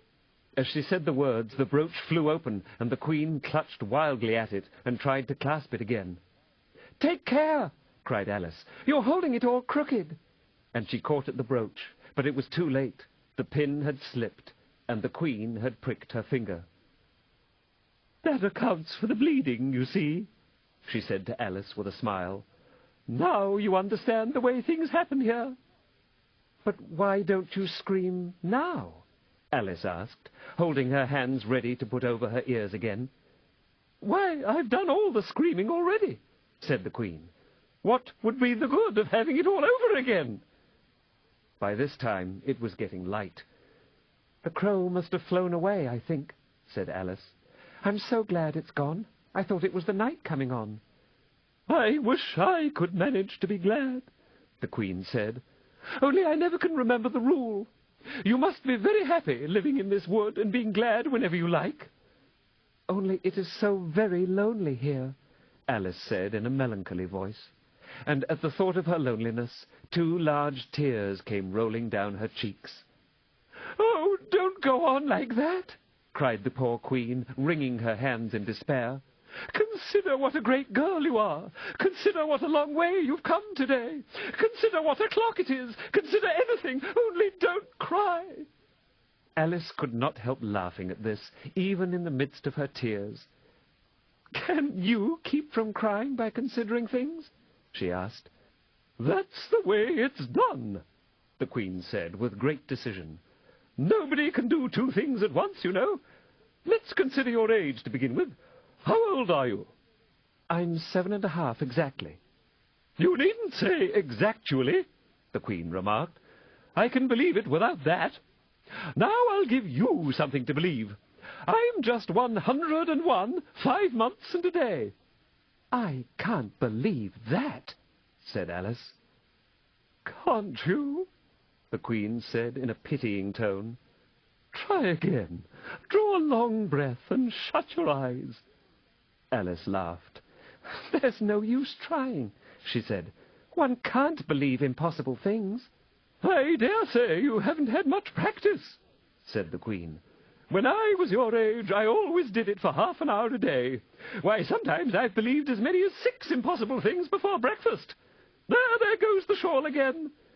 The brooch had come undone as she spoke, and a sudden gust of wind blew the Queen's shawl across a little brook. The Queen spread out her arms again and went flying after it, and this time she succeeded in catching it for herself. "I've got it!" she cried in a triumphant tone. "Now you shall see me pin it on again, all by myself." "Then I hope your finger is better now?" Alice said very politely, as she crossed the little brook after the Queen. "Oh, much better!" cried the Queen, her voice rising into a squeak as she went on. "Much better! Better! Better! Better!" The last word ended in a long bleat, so like a sheep that Alice quite started. She looked at the Queen, who seemed to have suddenly wrapped herself up in wool. Alice rubbed her eyes and looked again. She couldn't make out what had happened at all. Was she in a shop? And was it really a sheep that was sitting on the other side of the counter? Rub as she would, she could make nothing more of it. She was in a little dark shop, leaning with her elbows on the counter, and opposite to her was an old sheep, sitting in an armchair, knitting, and every now and then leaving off to look at her through a great pair of spectacles. "What is it you want to buy?" the sheep said at last, looking up for a moment from her knitting. "I don't quite know yet," Alice said very gently. "I should like to look all round me first, if I might." "You may look in front of you, and on both sides, if you like," said the sheep. "But you can't look all round you unless you've got eyes at the back of your head." But these, as it happened, Alice had not got. So she contented herself with turning round, looking at the shelves as she came to them. The shop seemed to be full of all manner of curious things, but the oddest part of it all was that whenever she looked hard at any shelf, to make out exactly what it had on it, that particular shelf was always quite empty, though the others round it were crowded as full as they could hold. "Things flow about so here," she said at last in a plaintive tone, after she had spent a minute or so in vainly pursuing a large bright thing that looked sometimes like a doll and sometimes like a work-box, and was always in the shelf next above the one she was looking at. "And this one is the most provoking of all. But I'll tell you what," she added as a sudden thought struck her, "I'll follow it up to the very top shelf of all. It'll puzzle it to go through the ceiling, I expect." But even this plan failed. The thing went through the ceiling as quietly as possible, as if it were quite used to it. "Are you a child or a teetotum?" the sheep said, as she took up another pair of needles.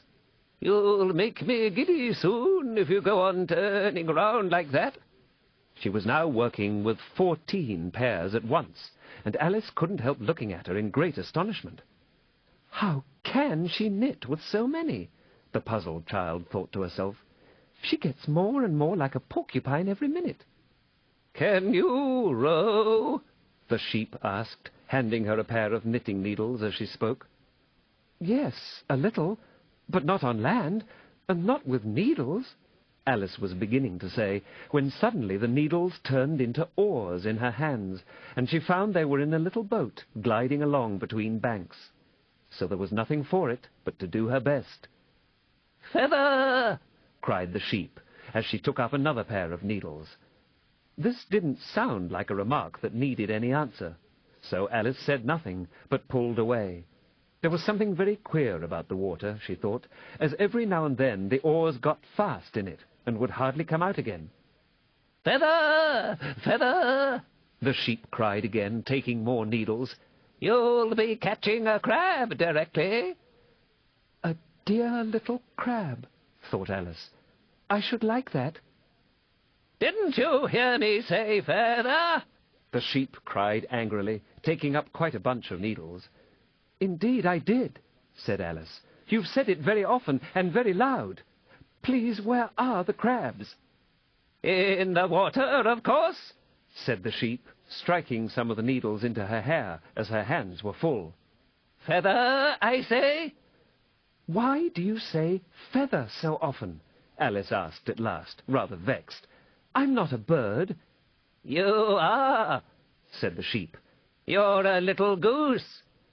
This offended Alice a little, so there was no more conversation for a minute or two, while the boat glided gently on, sometimes among beds of weeds, which made the oars stick fast in the water worse than ever, and sometimes under trees, but always with the same tall river banks frowning over their heads.